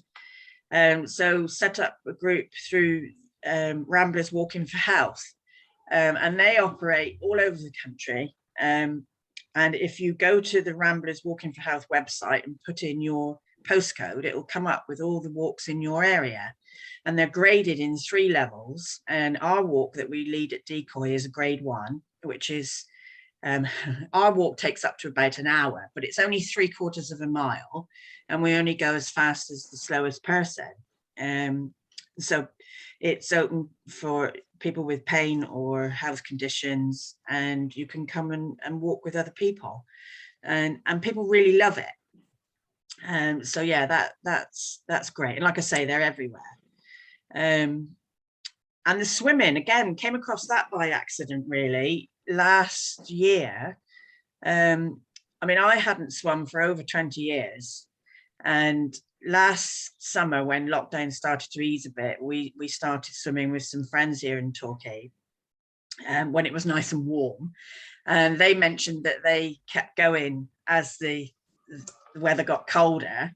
So my wife Karen and I thought, well, we'll give that a go and see how far we get. And actually we did it all through the winter, and I cannot explain the sense of well-being that you get from getting into the sea. I know I saw in the chat there's a couple of people that do the swimming. The pain relief you get from it is absolutely fantastic, and it lasts after you've got out of the sea. For the rest of the day, that tingly feeling is just fantastic. And again, another caveat, please don't go and jump in the sea now if it's not something you're used to, because you need to acclimatize. The temperatures are starting to drop now.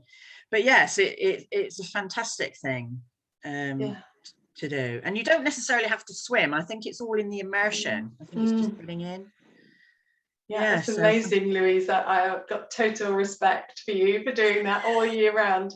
And I think there are a number of open water swimming, kind of cold water swimming associations, aren't there? So if anyone's interested, are they Bluebirds one, or that you probably know better than I do? I think, again, if you go onto the internet and look for your local group, if it's something you're interested in, there are groups all over the country, and the idea again is so that people don't get in the sea on their own, or I know for myself there's a local WhatsApp group. So if one of us is going down in the especially in the winter time, you can put in the group that you're going down, and other people will, be around with you. And if not, then you don't go.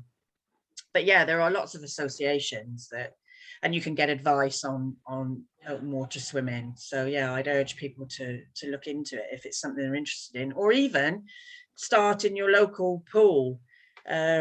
Or there's still some open Lidos, I think, that are operating. They're another good place to go if you don't want to just go and get in the sea. But for me, it's the sea, it's the smell, just the whole sensory experience of going in the sea. Yeah. I think some of the research evidence is that even if you put your hand into cold water, that still has some health benefits, but I'm not sure about the effect on pain if you're not getting your whole body immersed. So and I've heard about Wim Hof and all his cold water stuff, but I mean, there are people that don't live near the sea, and they say they get the same effect from a cold blast in the shower. But I can't do that. I can go and get in the freezing cold sea, but I can't have a freezing cold shower. So yeah, there's something about the sea, isn't there? I'm very drawn to it too, so I understand what you're saying. Yeah. Great, thank you so much, Louise. Is there anything else you wanted to share that you haven't done so already? I think it's really just that point that when it's first suggested to you that you need to get active, it's really daunting. You hurt, and when you try and be active, you hurt even more. And all I can say to that is that yes, that's true, but if you persevere at a gentle rate, that does pass. It's almost going to get worse before it gets better, if that makes sense. But I have got to the point now where I don't suffer as much pain as I did, but if I stop, then it soon comes back. So there is, you know, for me, that's true. The more you do, the better you feel. But I realise it's complicated. Yeah, yeah, and I think that would be our experience too, working with people with pain. Thank you. Okay, so I think we are over to answering questions now. I noticed there are some in the chat. I'm sure we'd like to address those, but I guess would anyone like to raise a hand and ask a question directly to us, or you can ask the person you'd like to answer if you like.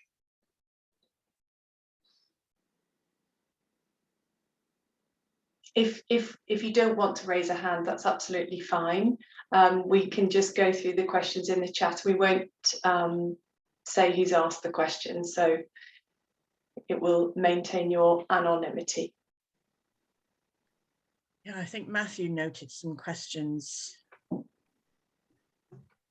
Yeah, there was a few questions early on about is there any inherited tendencies with fibromyalgia, like from parents, grandparents?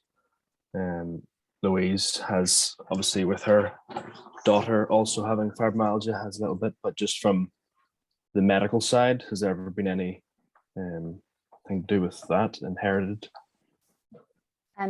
Yes, there is certainly evidence, again, looking mainly at the sort of epidemiology, where one of the risk factors for developing fibromyalgia is having a family member with it. What we don't fully understand is the mechanism behind that. And whilst there are some genetic factors that we are beginning to understand and unpick that might be relevant and sort of determining how we're processing pain, I think it's fair to say it's far from understood how that tendency within the family is coming to be and how it's happening. And it's quite tricky because obviously there are environmental factors. So people in the same family may be exposed to the same sort of environments, and so that can have an effect as well. But certainly that is a trend that has been identified and reported in the literature for sure, but we need to understand why that is happening. Thank you, that was good. Other question, a lot of the questions have sort of been, we've been kind of talking about them throughout, but the other one was early on was, I'll speak on behalf of them. I've been diagnosed by a GP. Do I need to now go and see a rheumatologist? And so I think this is something that, to be honest with you, it really depends on lots of things, down to sort of the individual's relationship with their GP, the resources that have been made available to them within the community. There are many GPs who are very experienced and are able to make the diagnosis. So I think it's fair to say that it's not essential that you see a rheumatologist specifically. There are a number of other clinicians who are able to make a diagnosis, but it will depend a little bit on their background and their sort of level of experience. So I guess in essence, not necessarily. As rheumatologists, we often do receive referrals. And when we've had a look and sort of audited our own data, we've seen that in about half of the cases that we get referred, it's because there's a question mark about the diagnosis. So that's one scenario where we're commonly asked to help maybe make sure that there aren't other conditions as well. And then the other half of the time, it is in a scenario where a patient has already received a diagnosis, but the question is more about looking for support and guidance in terms of onward management. So from our own clinical sort of service. That's how our system is. But I think this is something that is incredibly varied across the country.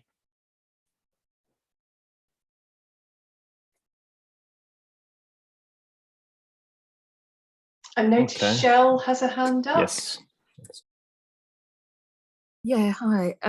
Just wanted to find out, is there a specific reason as to why it takes so long to get a diagnosis? Because mine took 7 years and it wasn't diagnosed until I was referred to a rheumatologist. And he just, he did, as soon as he checked me out, he just said straight away, you've got fibromyalgia. And he didn't understand why I wasn't told this before.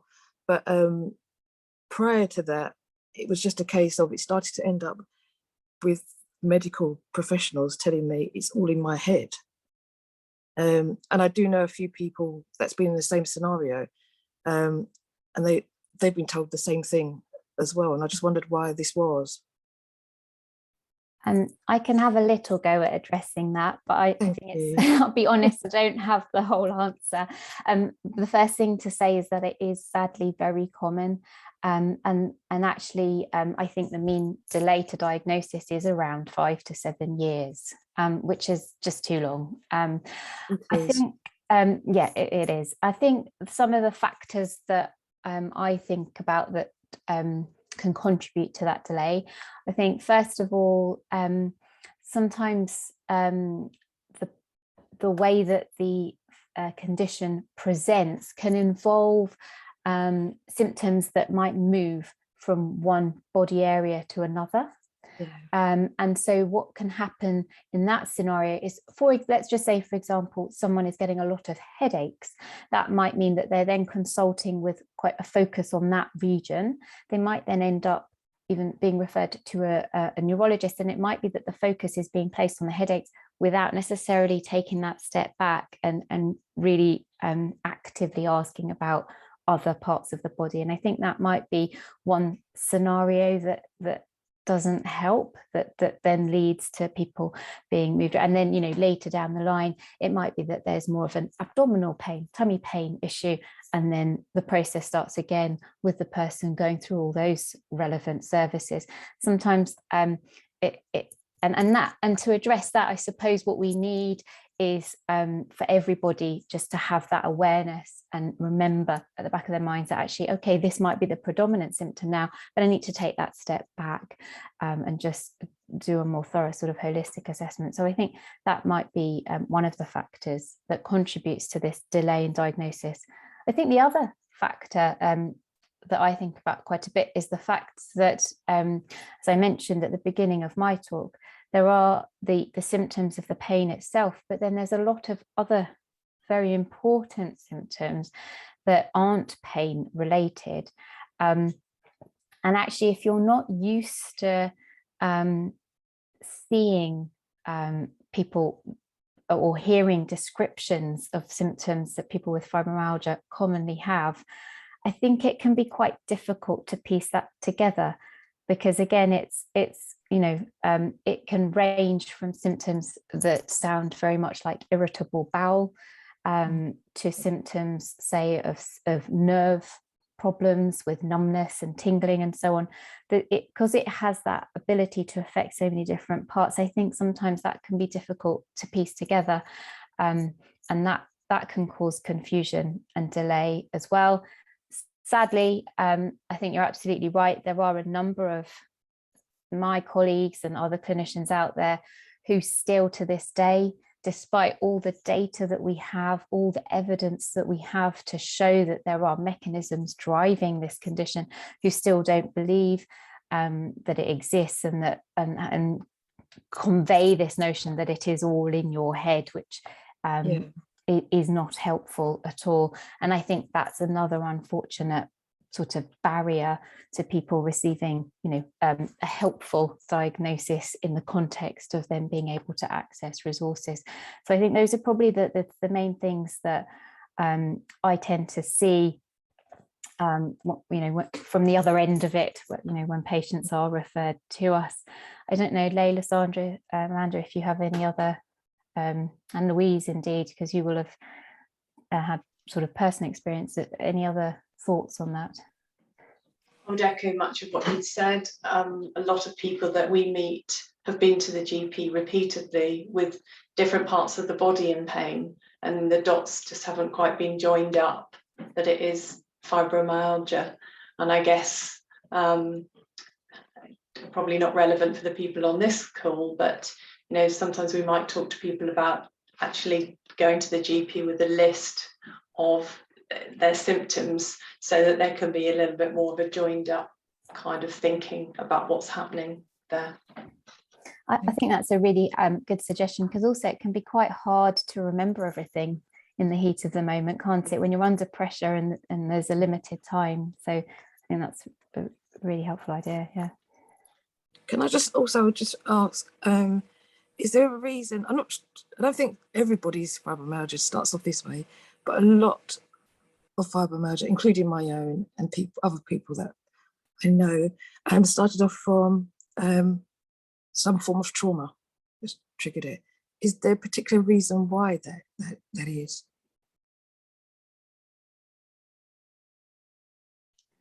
Sandra, do you want to say something, or shall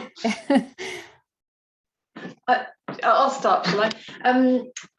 There may be some changes in the way that the brain kind of processes what we call sensory information, so like sensation type information in response to trauma. Because if you imagine that when any of us are stressed, we have a reaction in our body as well. We often have butterflies, we might have diarrhea, we might have increased heart rate, increased rate of breathing, and those reactions come about as a change in release of chemicals in the central nervous system. So if anybody has experienced repetitive stressful things in their life at any stage, and there will be these release and change in the brain chemicals, we think that potentially makes some people more vulnerable to developing widespread pain. And some of the areas of the brain that process fear and anticipation, the areas that Anushka was talking about, threat type information, are also closely linked to the areas of brain that process pain information. And so we think that there's this potential link there. Okay, thank you. And I think just to say, like I was saying about that three systems model, as Leila was saying, once that threat system is, perceived in the body, if we haven't got the resources there, because we haven't developed from those early life experiences, we haven't got that ability to soothe and put that brake on, that's when then things can kind of escalate, and then they turn into a more of a chronic kind of problem. So it's all of those things related, that we've got the vulnerability there to begin with. We haven't got the equipment, if you like, because of those early experiences, needed to pull online quickly to try and kind of mitigate this threat that's kind of come from the trauma, but also from as you say, how then the body is responding to that increased stress. So it's a kind of which is why we have a multidisciplinary approach, isn't it? It's because we understand it's mind and body, so we need body therapists and mind therapists at the same time, because it's now become all part of the very complex picture of fibromyalgia and chronic pain. Is that why they prescribe a lot of antidepressants for fibromyalgia? Is that for that reason, because it affects obviously the brain and the mind and stuff? So is that the reason why? Absolutely. And as Leila said, many people will have mood changes as part of the disorder and part of the changes that are happening. Anushka might want to say something more about the chemical, the chemistry involved, but certainly, yes, it seems to be a very useful kind of adjunct sometimes for some people. Okay, thank you. Just to add, so Sandra's absolutely right. Obviously, there is an effect on the mood, and so that's why you might think about using antidepressants, but actually some of them are ones that we've sort of borrowed from that field, because we recognize that they can help dampen down some of that signaling that I was mentioning that happens in the brain stem. So even in the absence of clear-cut sort of mood disturbance, they can sometimes still be of use, but obviously that needs to be decided on a sort of individual basis, but that's the rationale. Do you know what the I long just like, sorry. effects are? Do you know what the long-term effects are with being on, well, any medication, I suppose, but because I was on gabapentin, but they changed it to duloxetine. But I'm just wondering, sometimes you got that thing where you just want to try and wean yourself off any form of medication, and not to have so many things that you're taking. But, you know, without that, then you, like I say, you end up in that cycle of being in like a really bad flare up, in a more pain, even by doing the other things that you do in terms of exercises and stuff. So I just wondered, is there a long-term effects on your system by being on these antidepressants?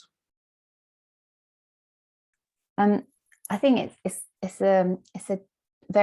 a great question and a tricky one to answer, because we don't necessarily have the sort of detailed level of information that we need to know, to unpick, you know, things that might have happened anyway as part of the reason that you were on the medication. Okay.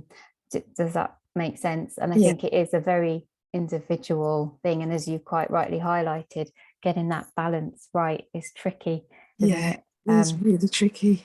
But that is, but I think the first part of that is acknowledging that is a question that needs to be answered, and it isn't necessarily the case that continuing with the medication is the right thing. Having that question and thinking about it is a very, you know, it's the first positive step to getting the right answer for you, and so that would be something that needs to be thought at you know, each individual level. Thank you. Okay, I think Anne has a question. Hi, I want to know, at what stage do we need to take responsibility for some of the health areas that you've talked about? For example, my GP will admit she knows nothing about fibro, and most of what she knows, she reckons she's learnt from me and the books I've given to the GP surgery library. Weight, we know weight has an effect on our joints and our muscles and our ability to be active, but it is the way in which we're told. So how can we be motivated to get to a healthy weight without feeling that we're being fat shamed or something like that? And the other thing is you know, you talk about environmental factors, but how can we change that or take responsibility for that? I think that there is a disconnect between what the medical, or how the medical profession say things, and how maybe we interpret them. So is there a way in which we can work together in order for this to be more person-friendly, person-centered? You know, the question before about it's all in the brain or whatever, but we do know, some of us know, how important the brain is in how we react, or how we, I suppose, how we feel pain. You know, sort of, that's down to stress, lack of sleep, all these things. But what we can't, I just feel that there are many that want to go to a GP, go to a physio, go to rheumatology, and be given that magic pill or the magic way of being made better. How do we work so that those of us with fibro and other illnesses that, or diagnoses that cause pain, how do we be encouraged to take responsibility for our own lifestyle and well-being.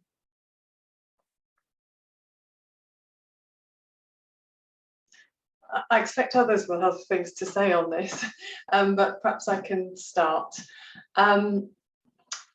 Firstly, we recently had a talk given to us, to our team, from a service in our trust called Here for Health. And they are a group of clinicians that will speak to patients about lifestyle changes like becoming more active, weight management, giving up smoking, etc. And their sort of approach to this was that actually the evidence for people with long-term pain being able to reduce weight easily, well, there isn't good evidence for that. And often, a bit like you're saying, sometimes the context is having a part to play there. And so they start from a place of not shaming people and thinking more about health. What could you do for health rather than what could you do to lose weight? So that might be, and this is how we work on the programs too, when we're working with goals. Like, rather than I'd like to eat less chocolate, we might think about I'd like to eat an apple for my morning snack, or what small change could I make to help me with increasing physical activity? I know somebody mentioned in the chat, you know, you can't always go out for a walk because of pain or fatigue. And so could it be I can walk around my room or do some movements in my chair? Just some sort of small change where you could start that somebody feels that they could do that would be achievable and possible. So I think it's important to, and you mentioned personalised care. That is something that's becoming more prevalent in the NHS. So there's the Personalised Care Institute that is delivering some recommendations and training around that for all clinicians. It's something that NHS England are very interested in, and I am hopeful that that will improve more bespoke kind of way of working with people and their needs.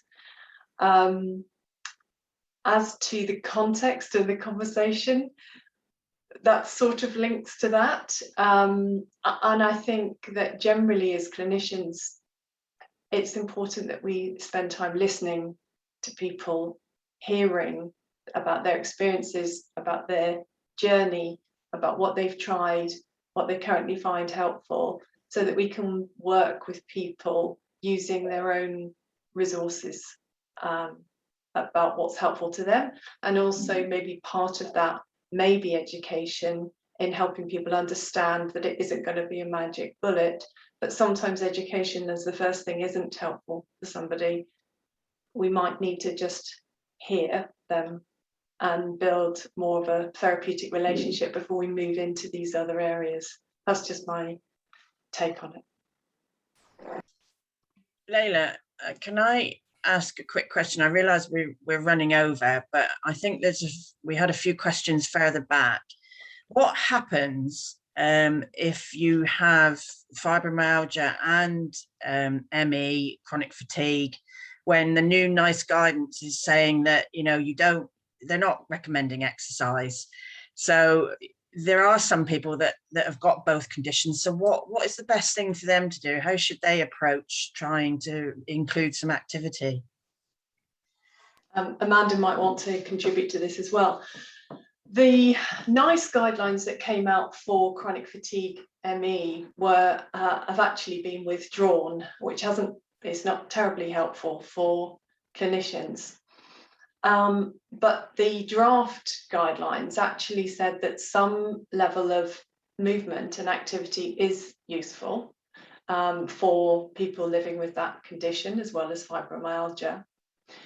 And so I think we would approach it very similarly to if we were working with somebody with pain who was not active at all.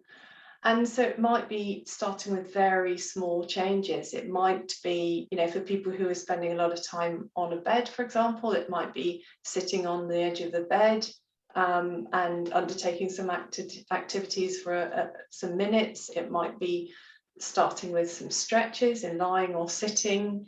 It might be about getting up and standing up from the bed on a more frequent basis. So for us as health professionals, we would be working with that individual to find out where they are currently at, what they're able to do, and seeing if we can move towards a gradual increase in function. And what I was saying in my talk is that there are adverse effects on health with physical inactivity.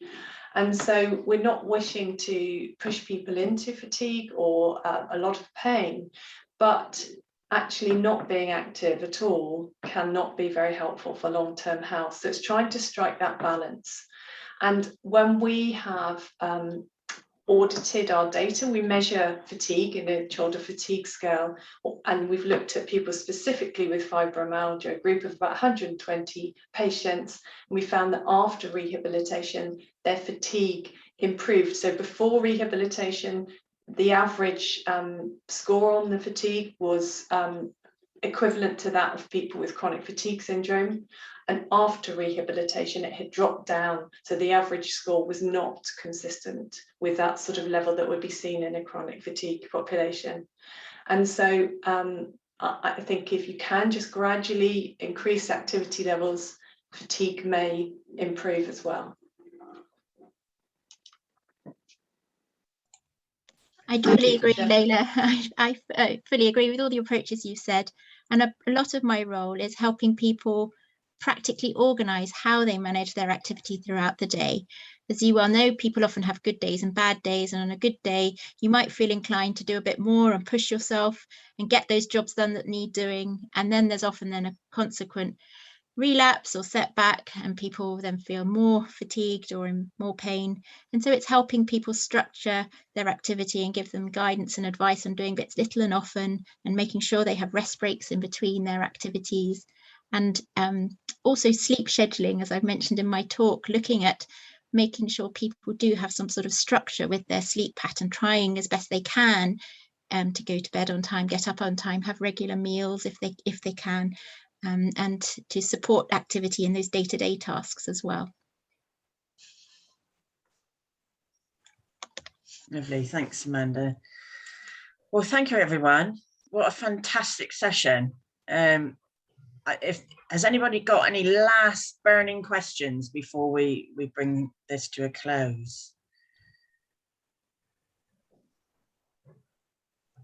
Well, just a comment at the end there, with Millie is asking about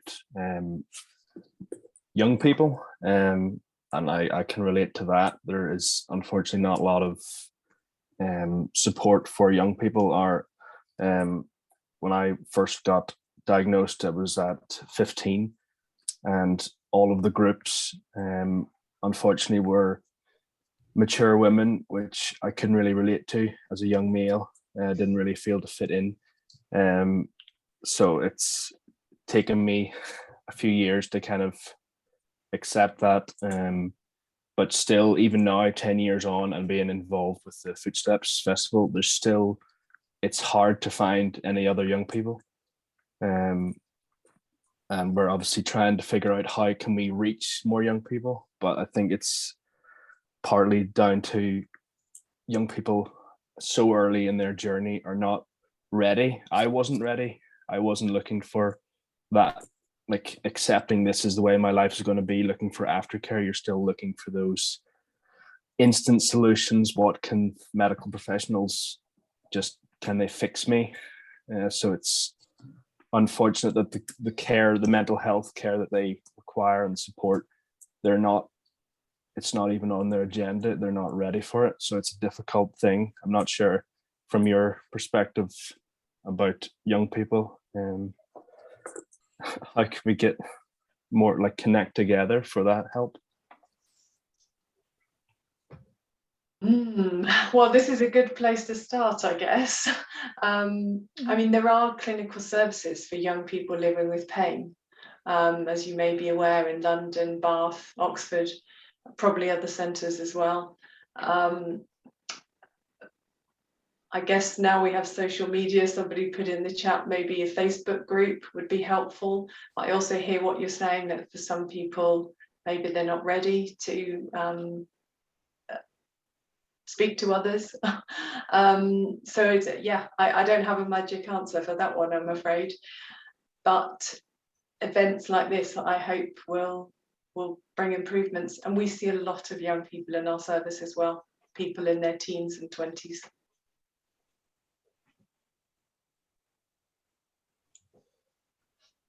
Yeah, I think one of the biggest problems with some of the Facebook groups is that they're so negative. And so people that are often upset, depressed in the first instance find those groups and just end up feeling worse, so then leave them. So perhaps, Matthew, you could start one up for young people that's actually a positive, helpful group.